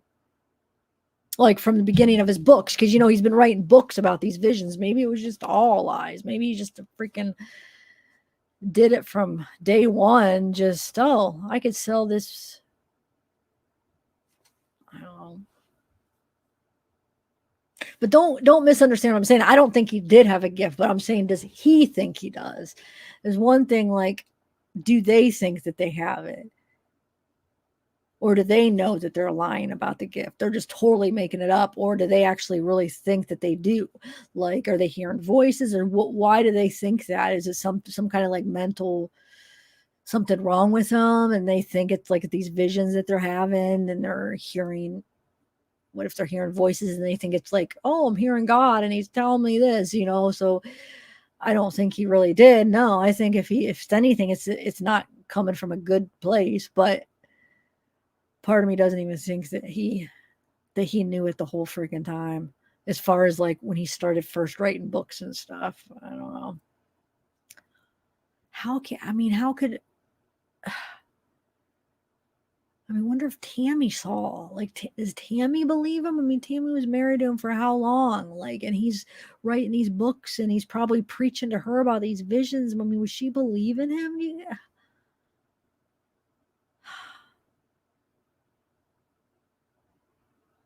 gosh. And then all these women like were supposedly always had like a group of women that were always around him at these conferences that like kind of gravitated toward him because they thought he had this gift that they it made him more attractive, I guess, because they thought, oh, he has these visions and he can, has this power to see things. Wow, what a freaking scam artist. All right, so let me just read this article and then call it a night, guys. So friends told investigators Vallow manipulated and groomed them into following her dogma. So Gibb and Pastinas later told investigators that Lori Vallow was making daily visits to a Mormon temple in Mesa, Arizona, where she would spend time in the celestial room and increase what she believed to be vibrations that would translate to superhuman abilities like teleportation. Oh, I laugh when I hear it because I keep thinking of my portal potty, the portal potty there. I'm gonna have to upload that into like just a little video of I made this. Some of you guys probably seen it. This is like last year or a year or two ago. I'll upload it. It's like a portal potty because the teleportation. We're making a joke like that. I don't know. It's silly, but I'm going to upload it. Anyway, so Gibbs said Daybell had even invented a light and dark scale ranging from 0 to 100% to represent a person's trustworthiness. She said Daybell and Vallow would frequently compliment her and tell her how wonderful she was, saying she had earned a trust level of 97. Pastinas told police that she eventually came to believe that Vallow and Daybell were trying to groom them by giving them small pieces of information at a time to keep them interested. It's manipulation, yeah. Gibb also said Vallow and Daybell had often referred to Vallow's ex-husband as Ned and said he had an unclean spirit, but that he was far from the only one. I know a lot of this is, refresher, but there are some few little things that I haven't heard. The pair would often try to figure out how many zombies inhabited a given space, according to Gibb, who told investigators Vallow once pulled out a map of Arizona and said a prayer to try to determine how many zombies resided in the state. Gibb said Daybell would often explain that their prayers had eliminated the zombies and caused people to physically pass away. Charles Vallow was shot and killed by Alex Cox on July 11, 2019. Cox claimed self-defense, telling police that Charles Vallow had attacked him with a baseball bat. Cox died in December, and what a medical examiner said was natural causes, but Maricopa County prosecutors have since charged Lori Vallow with conspiring with him to murder her ex-husband. Pastinas, who was briefly married to Cox, later told the police that the group's belief in zombies was so deeply entrenched that when she asked her husband if he was okay with having killed Charles Vallow, he responded that he was fine. It wasn't Charles Vallow he killed, Pastinas said. Cox told her it was a zombie. So yeah, he definitely why do I feel like though did I miss something? Hold on.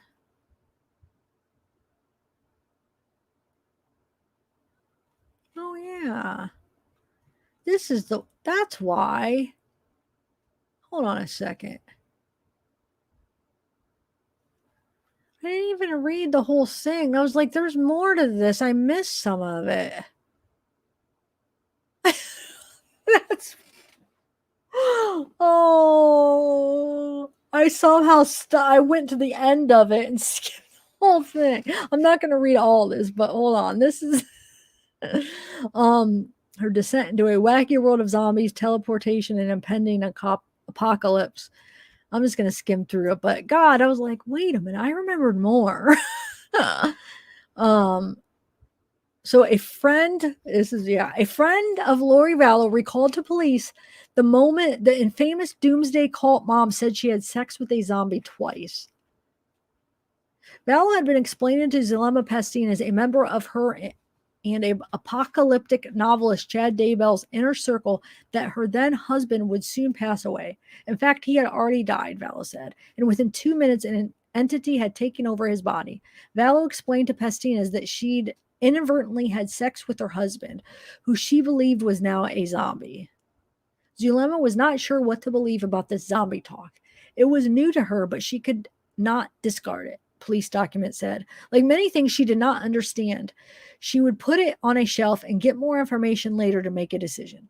Pastina's story is one of hundreds of bizarre anecdotes revealed in a tranche of documents from Chandler Police Department. The documents, which total over 1,000 pages, were obtained by insider investigation. Okay, Charles, but this. Well, I'm going to skip some of this. So yeah, they pieced together Vala's descent into a fantastical and apocalyptic belief system. Those beliefs coincided with failing marriage, a secret affair, and the disappearance of Vala's 2 children. That cascade of events ultimately led to the allegations that she participated in the murders of 2 of her children and her ex-husband.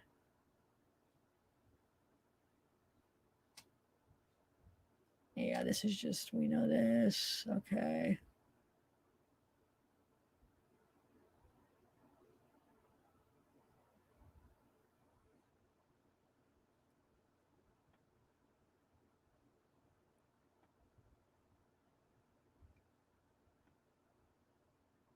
So yeah, Vala's religious beliefs first started giving her relatives pause around 2017 or 18 when she began reading books about near-death experiences and listening to podcasts created by people who had been excommunicated from the Mormon religion.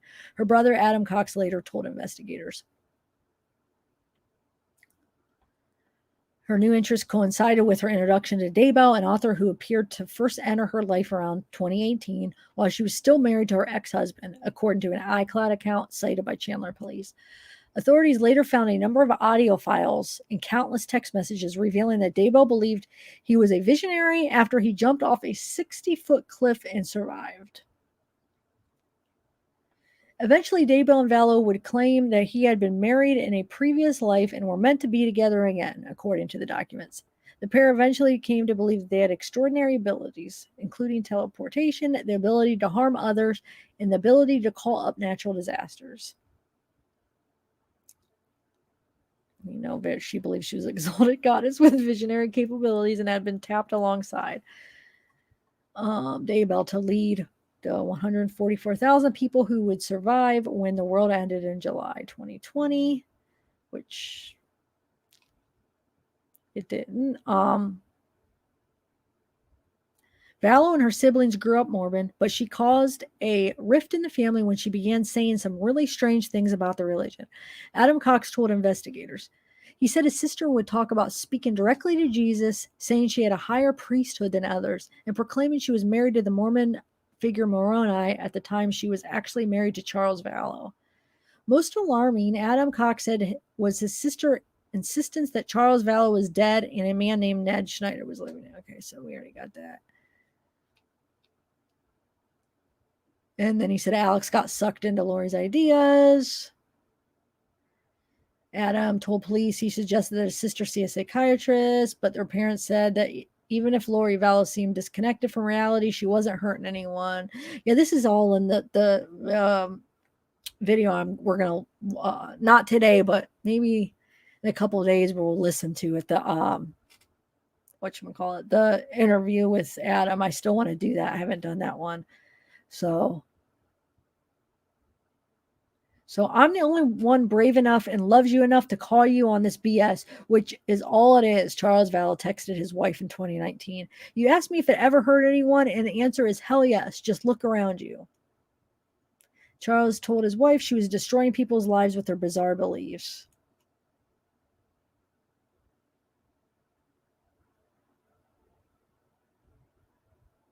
Oh, wait. Investigators interviewed a woman named Nancy Joe who had met Charles Vallow on a Mormon dating site roughly 5 months after he and Lori divorced. She said Charles Vallow had taken her on a date to a steakhouse and told her about his ex-wife's apocalyptic beliefs and that she had even threatened to have angels help her kill him. But wait, they didn't divorce. What? I'm confused, but anyway. She had threatened to have angels help her kill him.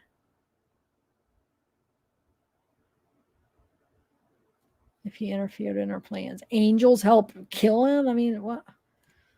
Lori's beliefs about Charles Vallow had grown extreme around December 2018. All right, let's see.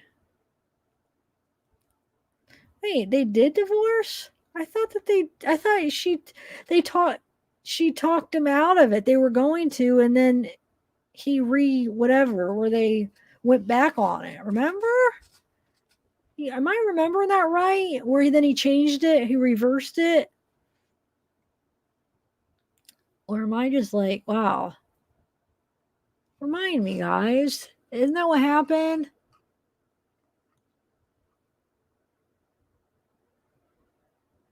I don't know. I know. Yeah. Remember, he wanted to, and then they were going to, and then she basically, oh, like they worked it out where she talked him into not doing it, probably for the insurance money in the plan, is what I think. And I'm sure a lot of you guys probably think the same thing. Is probably she wanted to keep the marriage because that insurance money. So she talked him into not doing it. And so I don't know. This isn't even true. This isn't even, now this is making me like doubt the credibility here because that's not true.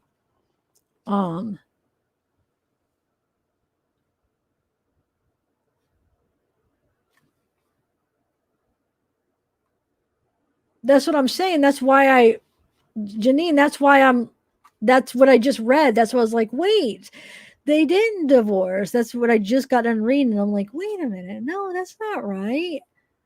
I didn't think they ever went through with it. They were going to. I think they put it in. Remember, like they started it, but then they withdrew it. So I think they started the divorce, then he withdrew it because she talked him out. She talked him, into not doing it. So they withdrew it or whatever. Remember? I think that's the term they even use, that they withdrew it. So maybe that's what they're saying, that they did it. They did sign the papers, and then they withdrew it. So and it must have been February it was February, I think, when they did it originally, and then when they withdrew it. So they're just, so I guess it's not wrong, but it's just misleading. Thanks, Batman. Oh, thanks.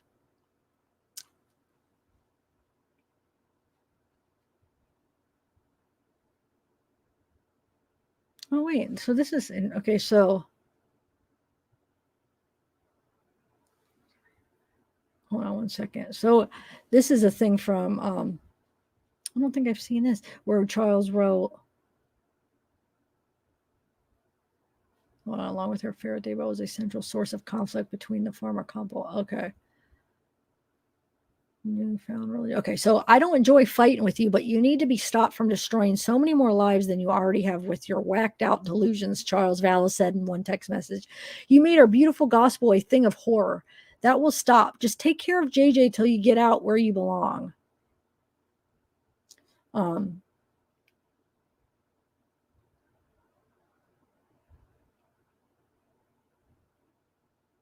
Oh, this is where I continued. Okay, so that's that. So there's some few interesting things in there that I hadn't heard. So, oh man. Anyway, guys, well, thanks for coming.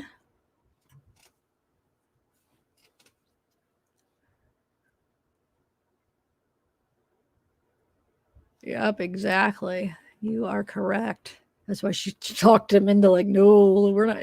Don't sign that. Don't go through with those papers, those divorce papers, because her plan was to get that money.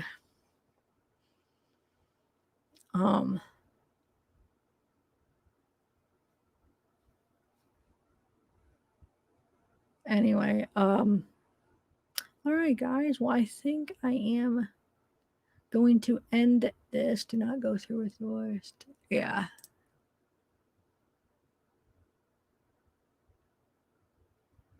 Sorry, I'm just reading up through chat because I missed a lot of chat. Hey, TJ.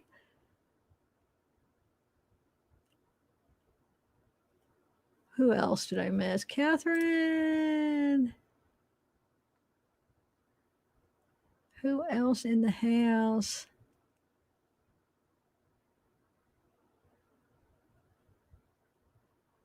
Shelly, what's up? Marin, Pam. Yeah, but they withdrew it. he was. They were going to, and then they withdrew it because she came and they, made up, and she probably made like, talked him into, oh, we can work it out. It'll be all right. And I forget the whole story, but yeah, she talked him into withdrawing it. All right. Well,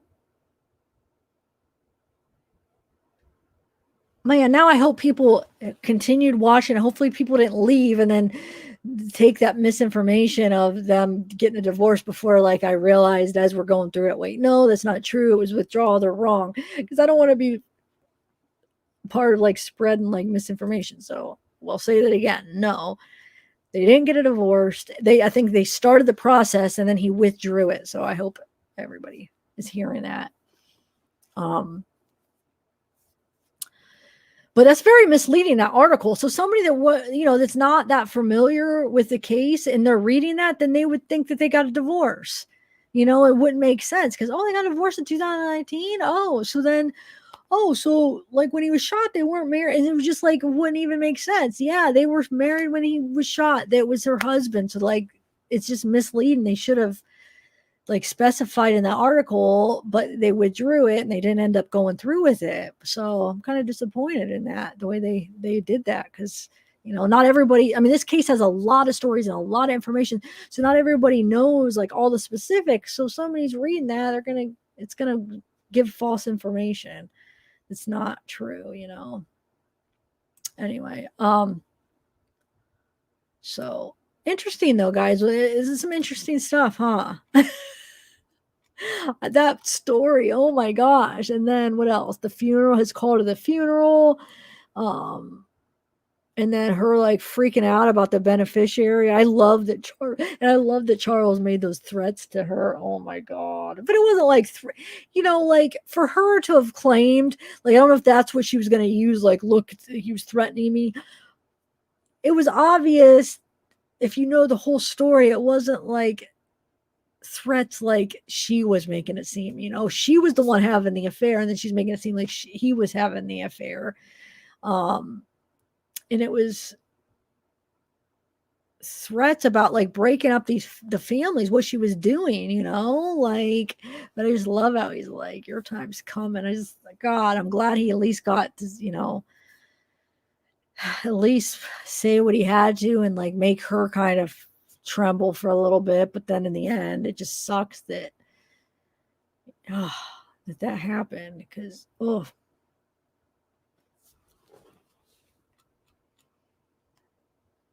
thanks, Maz. Thanks, I've learned a lot. Hey, Helen Vera.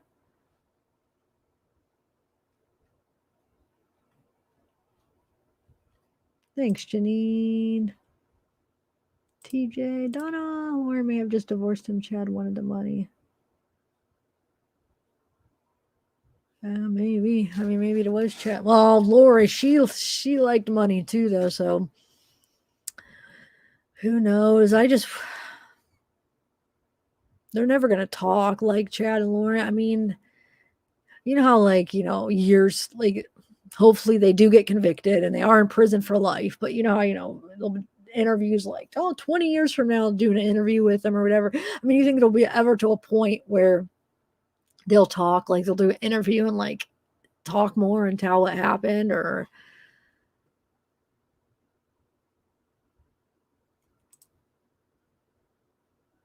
Ellie, back heat in place. I didn't.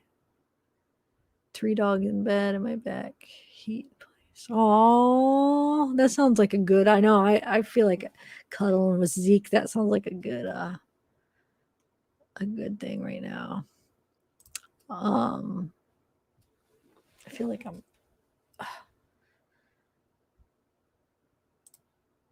Georgina, I know.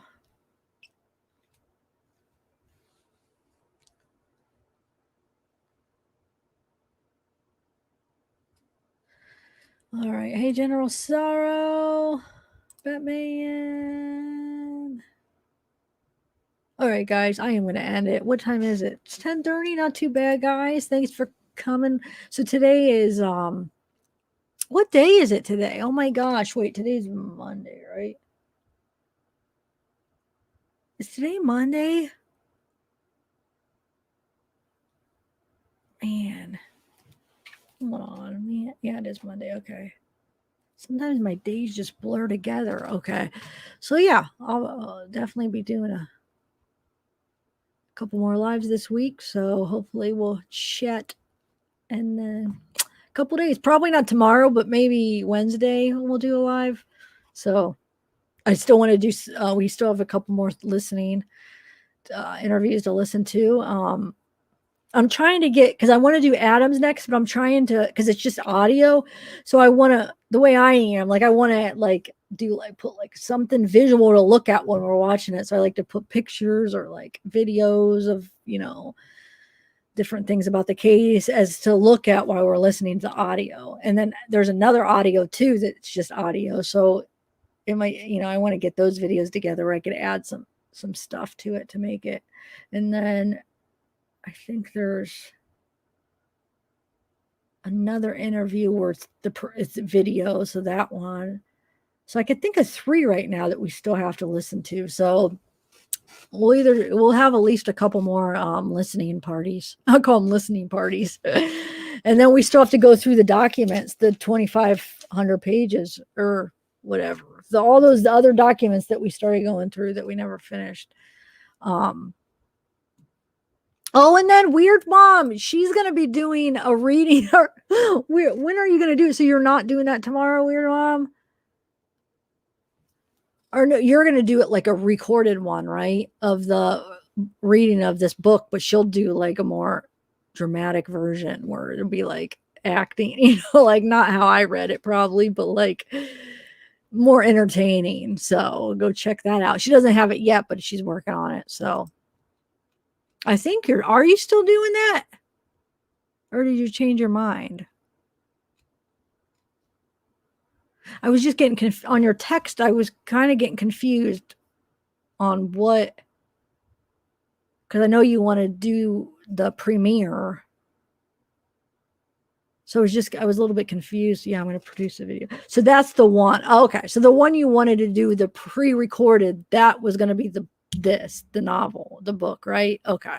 That's what I was thinking you meant, but I wasn't 100% sure. Okay. So yeah, let us know when that's done. That'll be good. So that might be like a week away probably, huh? By the time you get that done and edited probably, huh? I know how long it takes to do it.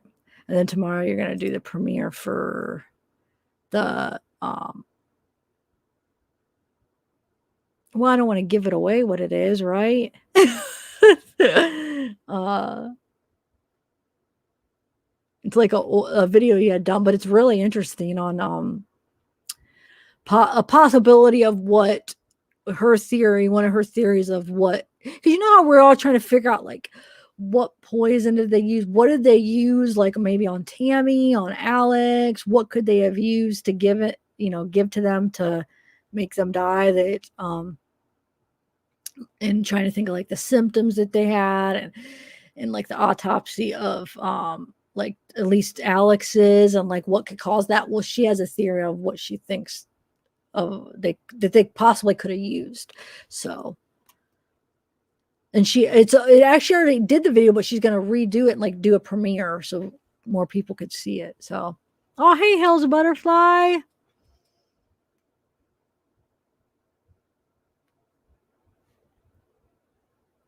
Zero in the house. Dark Sea. The honeymoon is over for Chad and Lori. The question is why is going to turn on who who's going to turn on who? Yeah, I know. I always thought that Chad would turn on her, like just going through like seeing how Pryor was for the preliminary and how Lori, I know I pointed this out and I don't know, maybe it has nothing to do with anything, but how like Lori would always, on all of her court hearings, she always wanted to make sure it's Miss Daybell. It's not Vallow, it's Daybell. She always corrected. She wanted to be called Daybell. Well, I just thought it was interesting during the preliminary hearing that Pryor, which is Chad's lawyer, would refer to her as Miss Vallow. So it's like, I don't know. I feel like that's not the only reason I think that he would be the one to turn on her. It's just the feeling I get, and just I don't know. I just feel like he will be the one to blame it on her, to take all the blame off of him, just the way he is. I feel like, and the fact that he let his lawyer call her Miss Vallow when that's his wife. Why didn't he like make sure? Called her Miss Daybell or Daybell when he knew how much that bugged her, because he was at some of her court hearings that bugged her. No, I'm Miss Daybell. So it's like, I don't know. I just think it was just, no, I think it's because he is going to turn on her. I don't know. I don't think he's going to like stand by her. No. And I just think Lori, at least, I don't know now, because now she's claiming, like she's all crazy and stuff. But I just think that she would be more to stand by him than he would for her. If I were to choose, I would say he would turn on her quicker than she would. But now that she might be getting an idea from different things that maybe he is gonna not stand by her, then maybe she won't either. But I think originally, if he would have shown that he's gonna, not turn on her, that she wouldn't have turned on him, in my opinion. But I still think she would possibly not turn on him still, and he's going to on her. I think that's just my opinion, that there's more of a chance that he will than she will. And he'll throw her under the bus quicker than she will throw him. What do you guys think? Oh, thanks, Megan.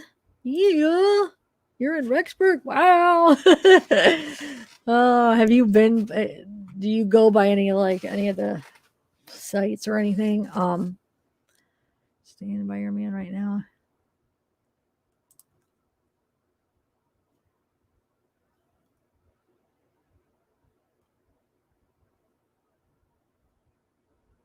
To kill someone with insulin is. That's interesting. Yeah, because like people thinking that Alex had something to do with Stacy, his sister's death, and people think that it had to do with insulin because she was on insulin, and I don't know. That's just interesting. Some people do think insulin.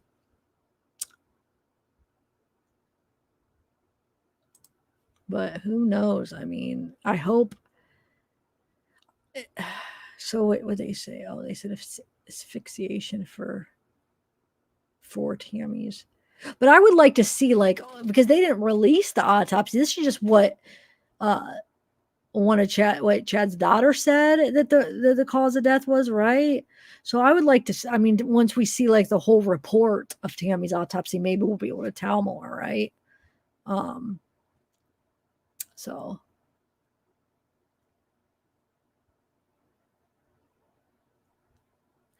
All right, so I am going to end it, but thanks, guys. Yeah, I hope XX. I hope they both need to freaking go down for this. They both should never see the light of day again. They both need to freaking spend the rest of their lives in prison and pay for what they did. So let's just pray that that there's justice for Tylee, JJ, Tammy, Charles. Yeah, I hope. That would be crazy if they weren't, because there's a lot of different charges that if they wouldn't be charged with any of them, hopefully it's at least one that puts them in prison for forever. So yeah, even if anybody turns on anybody, it's still not like it's gonna work. But I mean, who knows? I don't know. I mean, weird things happen sometimes where. Look at freaking what, oh my god, I can't even think of Casey Anthony. I bet everybody was so sure, with her. So it's just weird. I mean, let's just pray, because we gotta get them both convicted, both of them have to, both juries. I don't know how. So if they do have them together, so I'm not even sure if they're having it. They were going to have them together, and then Lori then was unfit. So I don't know how they're going to do it. But if they do have them together, I wonder if they're going to do it like they did the Menendez brothers, where there's the juries together, or the trials together, but they each have their own jury.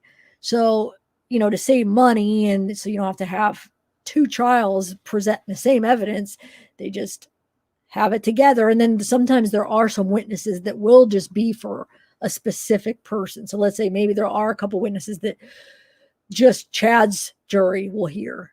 And then, they'll have to have Lori's jury leave, and then there will be some with just Lori's jury will hear, and they'll have to have Chad's jury. That's what they did with the Menendez. There were certain witnesses that only, the certain juries could only hear. And then they both have to, they're both separate. So both juries would have to, Lori's jury and Chad's would both have to find him guilty. So I'm guessing that's if they do have it together, that's how it'll probably be. But I don't know, because Chad's ready for trial as far as, well, I mean, they're still putting it off, different things, but when is Lori going to be fit? Is it going to be in time where they can have it together? I hope, because I'll think about how much money is going to be wasted to have two trials. I mean, if that's what they need to do, then yeah, that's what they need to do. But like, it just makes more sense to have it together. So.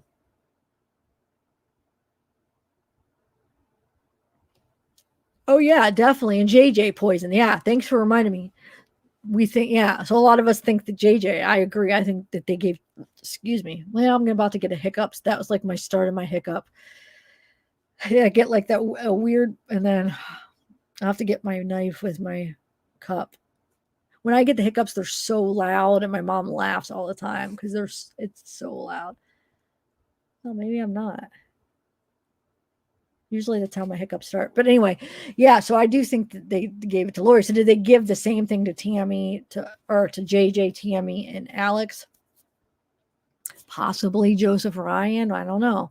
If that's connected, like, what is it? I'm sure if it worked for one person, they're probably using the same poison for everybody, right? If if it does the job and it's, the outcome they wanted, I'm sure they're going to reuse it for everybody. So I'm thinking we're looking for the same thing for everybody, but not everybody. I think Ty Lee, and obviously Charles was shot, but Ty Lee, I feel like, I don't know why, I feel like she might have been shot. But I'm not sure. But like, I feel like JJ was probably given something. Maybe possibly that maybe they did give JJ something different than they gave Tammy and Alex. I don't know why I feel like what they gave Tammy and Alex was the same. But maybe I'm not sure if whatever they gave JJ, if that was the same or they maybe used something different. I'm not sure. Hopefully they have some answers during the trial, what they think. You guys, hiccups, I'm telling you, every freaking time this works. You take a glass, you put a butter knife, right? Like a metal, whatever, butter knife, like silverware. But the butter knife, you put it in, like, the knife side down, and then you fill like probably like a half a glass of water with it in the water. And then as the knife is still in the water, you just drink it. Take, like some big chugs out of it, like a half a glass of water. I mean, if you don't finish it all, but just take like a couple really big sips, like try to, drink as much as you can with the knife in it, and it'll get rid of it. I'm telling you, at least for me, every single time. And you think I would jinx myself when I'm showing people I have it. I'm like, watch every time. And even when I'm talking about it, it still works every time. It's worked for me. So try it. You guys try it if you have hiccups, and then let me know in lives if you try it and it works.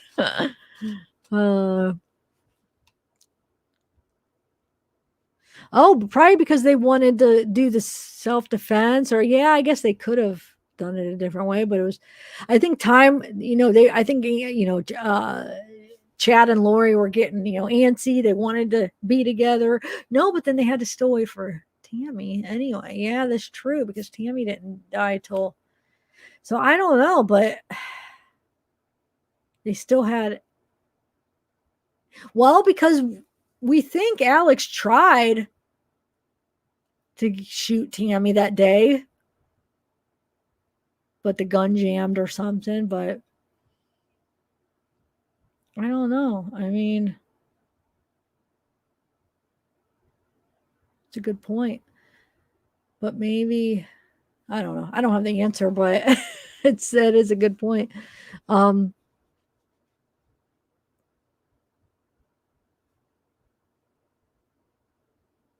Yeah, Visine, that was some people had that theory, the whole Visine. I've heard that before because I mean, it's easy to get. It doesn't take a lot. I mean, that's crazy, yeah. And it could cause like where it looks like it's some natural causes, also. I mean, how many people are going to test for that? Like for poison, I mean, for Visine, they're probably not going to find it in in the autopsy or whatever. So, man, I shouldn't be giving anybody any ideas here. All right, I better end this, guys. Thanks, everybody. Oh, paper towel, the cup. Okay, nice.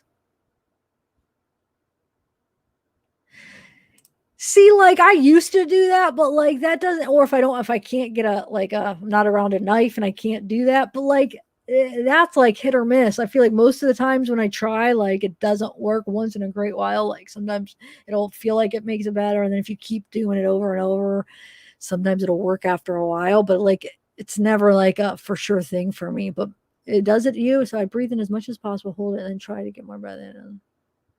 But does it work all the time and it works the first time?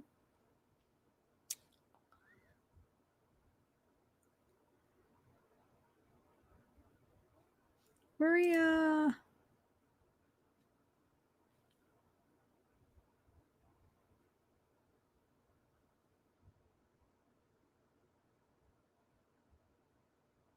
Yeah, with the taser. Yep. All right, everybody. Well, good night. Have a good night. And we'll chat probably in a couple of days. So bye, everybody. Oh, wait. Before I leave, I'm going to give, what is today? Today's Monday. So by this weekend, and then I'm going to pick the giveaway winner. So the members sign up if you want it in the chance to win. Enter in the giveaway and I forgot to bring the Tumblr up again. Next live, I have to show you guys.